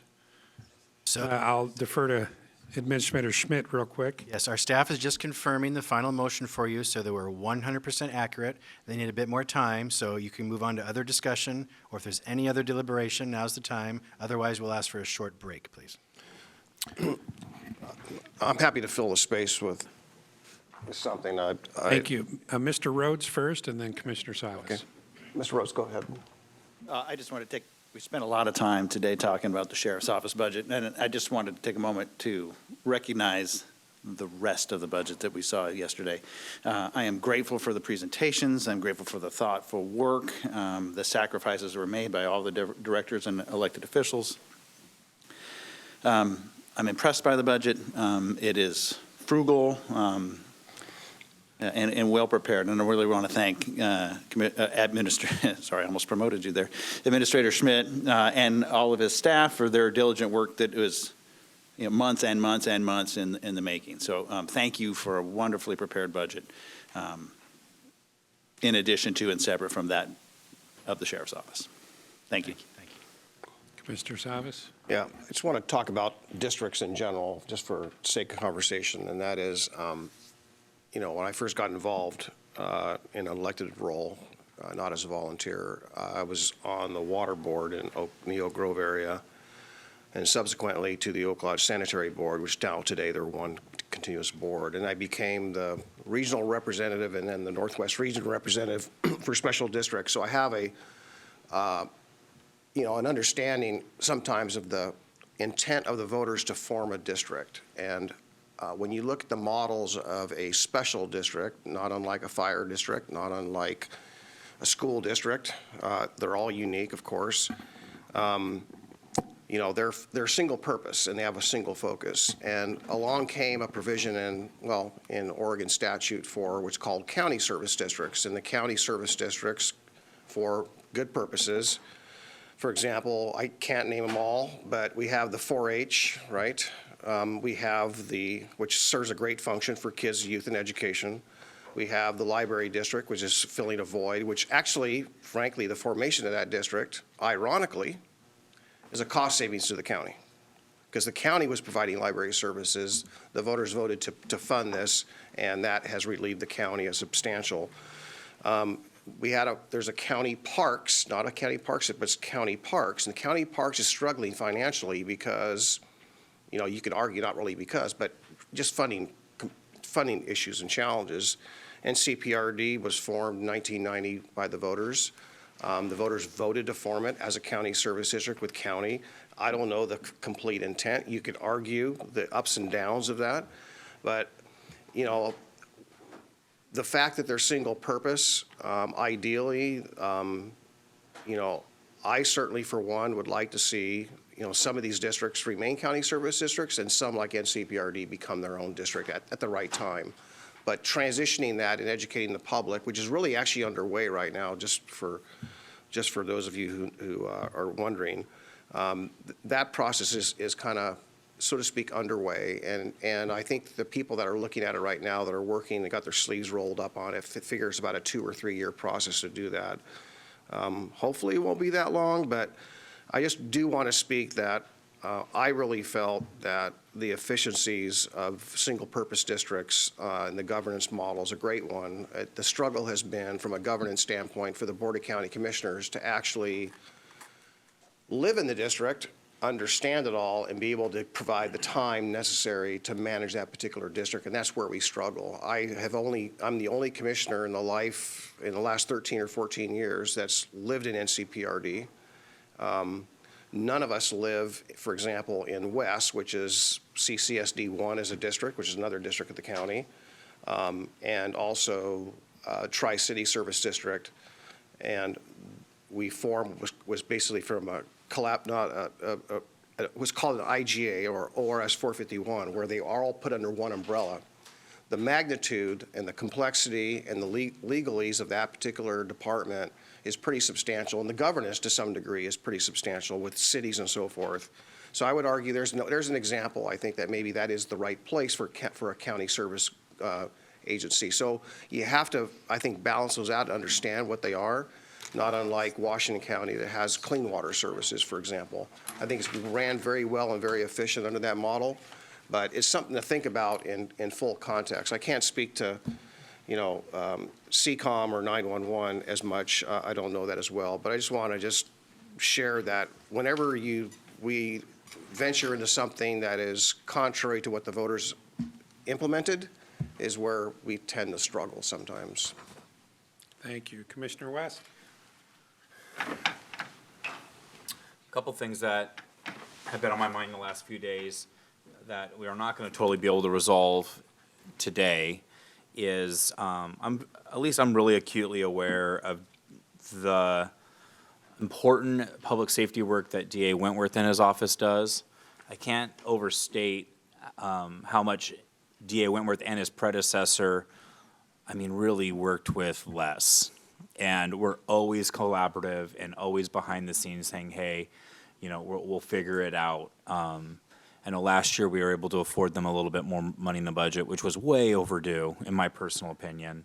But we afforded him a little bit more money. I still think, even though he is a good soldier in working with us, that there may be other needs that he might have. I think I am concerned about the victim advocacy funding, and if it's tenuous. I think it is essential that we have that service in the county. If we back fund that or where we find funding, I don't know if that's the right solution. That's a bigger conversation that we really didn't tackle yet. But I think that especially I'm concerned. I'm very concerned that we are underestimating the burden on his office with the passage of House Bill 4002. And that is the deflection addressing of Measure 110 that the legislature just passed. It's already been, everybody knows that it has been, well, DA Wentworth, I'll use his words out of being kind to all parties involved, is not an unfunded mandate, but it is an underfunded mandate. You choose which one it is. We talk about it from this dais frequently. I think another big funding thing that we are not prepared for is the real cost to try to unwind and deal with the addiction and homelessness crisis in the metro area. And I don't think the legislature funded us adequately, and I don't know what their formula was exactly and why, as in one of the more populated counties, we didn't get the same as other counties, but we didn't. And so that's a big concern I have. I behind the scenes, serving on Lipsick with the sheriff and the DA. I represent the Board of County Commissioners. I think it's Judge Ann Laniger, I think, is the judge that's on that. And we have some staff, Mary Rombaugh. We have somebody representing the Burns. But we're behind the scenes. We're like, we don't know how we're going to deflect. And we'll make these Mary Rombaugh, who's an amazing staff member of ours, like, I guess we will do what we do, and we will pull a rabbit out of the hat and do magic, but we'll figure this out. But it's not enough money. We made a statement from this board. Committee, you may not know this, but we made a statement from the board saying we will, basically the gist was we will fund only up to what the state gives us. But then we'd have the reality of human issues and despair in our community that the buck stops with the county, and I've called it another big pothole we're trying to solve and fill. So those are big things, I think, looming over us. I think the DA is not nearly the same budget as the sheriff's. He's the second largest part of general fund, quite small compared to the sheriff's budget, and that makes sense why. We all know why that is. But I am concerned about making sure that as we get a handle on the criminality in the metro area, and we share 10-mile border with Multnomah County and part of 82nd, Member Rhodes, I'm sure you have done plenty of patrols over there and know exactly what that area is like, and you might probably, Chair, have been on many calls with the fire department knowing the pressures along that border. And it's only gotten worse. And so I'm concerned about funding, about dealing with that priority of the Board of County Commissioners. We can't quite know what that is yet, but I don't think we have quite rose to the occasion from the state's level, and maybe even making sure it's on our radar here about the realities of meeting that need. And so that's a concern that I have. And so I know we haven't talked about that a lot, but I think that is one that we should be aware of as a budget committee. Thank you. Oh, really quick. Yes. With that said, we'll see if it happens. There are legislators that are telling us that they believe that if we need additional funding, they will look at that. So there may be additional state funding coming, but it's quite vague, and we're not quite sure what that is or if it will still meet the needs. So we're not totally charting this alone, but it is a little tenuous. Commissioner Scholl, did you have a comment? Yes, Chair Karn. I just wanted to say, you know, as a budget committee, as a county government here in Clackamas County, we don't have that many tools in our toolbox for effecting the budget in response to economic changes in the nation, federal funding, state funding. Tool one, we cut spending. Tool number two, we raise taxes. Tool number three, we spend down reserves. There's no tool number four. And of course, we're required by law to have a balanced budget here in the state and in the county. And so what happens today in the future when all those hundreds of millions of dollars of federal grant money and state grant money dry up? This budget committee and the commissioners of Clackamas County, we can either look ahead to the future and be prepared, or we can be caught unprepared. Thank you. Thank you. Commissioner Savas. I think one of the things I think we battle often is that the Maslow's hierarchy of need as it relates to state government or statutes or our structure, sometimes it doesn't mesh, right? There's not, you know, Commissioner West, a lot of things that you're passionate about or we're passionate about fall into that category, but yet the structure isn't there. And is it a core service, for example? No, technically no, but I think in today's age and world, if you look at our emphasis on public safety, I think the definition of public safety now and what it is on the street, as we all know, is now treating those people on the street. Same thing with the fire districts. Never, ever before, the fire districts are now providing a service that they never foresaw.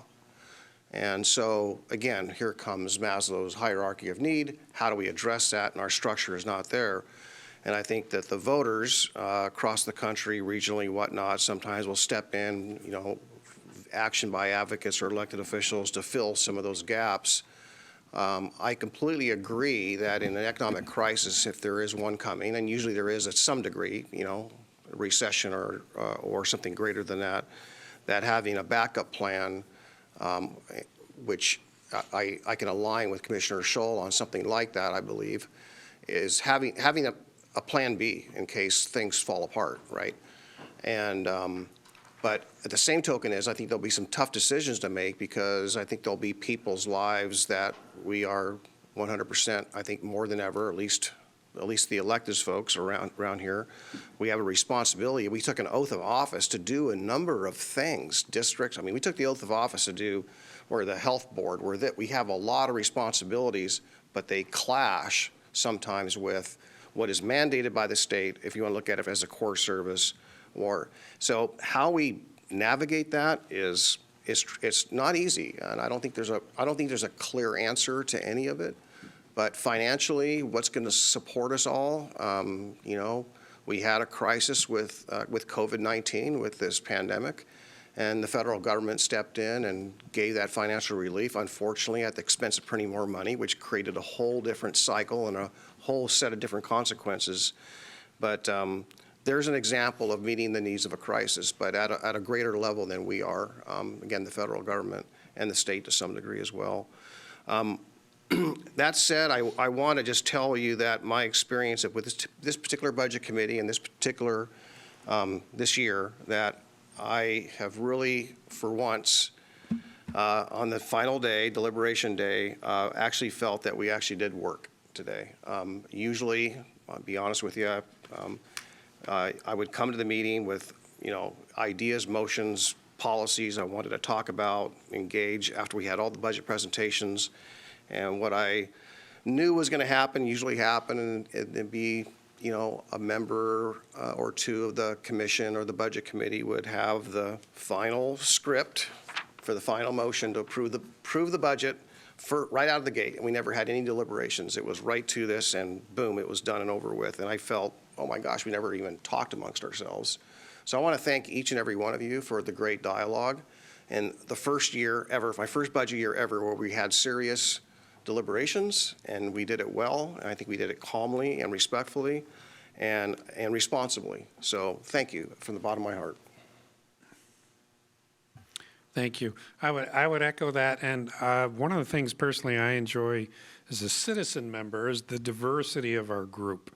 A lot of variety in background that I think is advantageous to this process, as Commissioner Savas mentioned, and I appreciate your backgrounds, all members, new and seniors, so thank you very much, and I agree. I think it's allowed us to have discussion that was informative and to the point with what we needed to do in deciding on this very, very important budget. So thank you. Any other discussion or comments? Okay, seeing no further discussion, I will ask Sandra Montoya, Budget Manager, to read the amendments to the original proposed budget into the record. Thank you very much, Chair. We've got a total budget, and I'm going to read you these numbers. You also have a new sheet in front of you that has the green highlight. So the total budget number that you should have in front of you is $1,566,245,275, and the appropriations amount of $1,510,030,865. Nope. There is a mistake on the $1,414,000,000 number, correct? You have a different sheet. Oh, sorry, I have version 3. So there's one with a star and one with a V3. So, Oh, we didn't get it. Sandra, you were reading from the, He has a, Oh, I'm so sorry. are we doing V3 or star? Oh, back to V3. Okay, V3. we didn't Hey, get a V3. V3, V3 sorry. is the right document. and I had a question on V3 because there's a $1 difference between the first number, the $1,566,245. There's a $274 and $275. So that was a correction? Well, the system will have some rounding errors. Okay. And that is inconsequential, really. Okay. But when we can round it up to 275, okay, so I'll read it again. Total budget, $1,566,245,275, with appropriations of $1,414,691,072. Okay? And those are the numbers you should have on your copies. And I apologize for the V3. Okay, so I just changed my 274 to 275. Okay. So I guess, should I make a motion? Well, real quick, so thank you, Sandra. Does anybody else have any other comment? Seeing none? Yes, we are open for motion. Okay. I move that the committee approve the 2024-2025 budget for Clackamas County in amount of $1,566,245,275 with appropriations in amount of $1,414,691,072 and impose the permanent tax rates of $2 2.4042 per 1,000 assessed value for Clackamas County, and the city rate, and $2.9766 per 1,000 assessed value for Clackamas County rural, and a public safety local option levy rate of $0.0368 per 1,000 in assessed value, and the amount of $5,970,000 for general obligation bond debt service. Thank you. I will second, but I'll make a note. I think you said .0368 and meant to say $0.368. Correct. Okay. Okay, we do have a second. Okay, it has been moved and seconded that the committee approve the 2024-25 budget for Clackamas County in the amount of $1,566,245,275 with appropriations in the amount of $1,414,691,072 and impose a permanent tax rate of 2.4042 per 1,000 assessed evaluation in Clackamas County City and a 2.976 cents per 1,000 assessed evaluation in Clackamas County rural, and a public safety local option levy rate of 0.368 per 100,000 assessed evaluation, and the amount of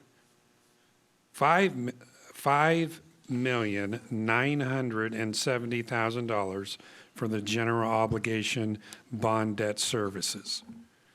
It's a mouthful. Is there any further discussion? I guess when you were reading that, those numbers, the rates you were reading out were dollars per. Dollars, yes, thank you. Okay, thank you. Okay, seeing no further discussion, I would now ask the clerk to call the poll. Mr. Rhodes, Aye. Commissioner Schull, Aye. Ms. Lee, Aye. Commissioner Schrader, Aye. Commissioner West, Aye.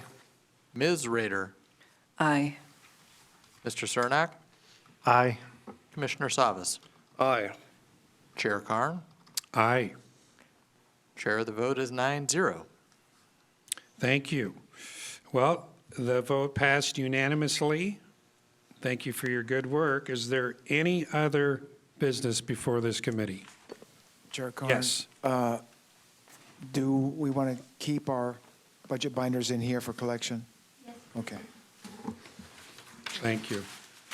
Again, thanks to all the volunteer citizen members of the Budget Committee. I really appreciate your dedication and hard work. Yes, again, and echoing that, all the work that goes into this, I have a little insight and know that it's a lot.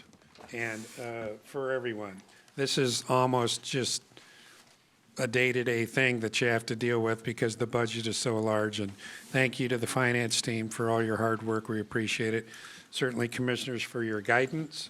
And us as citizen members, we know we appreciate it as we live in the county. And it's a great opportunity for us to learn more about our process that we're involved in. I really appreciate it. As a reminder, I would like to make one announcement that the ELED Budget Committee meeting will reconvene on Thursday, June 6th, 2024 at 8:30 a.m. in this room.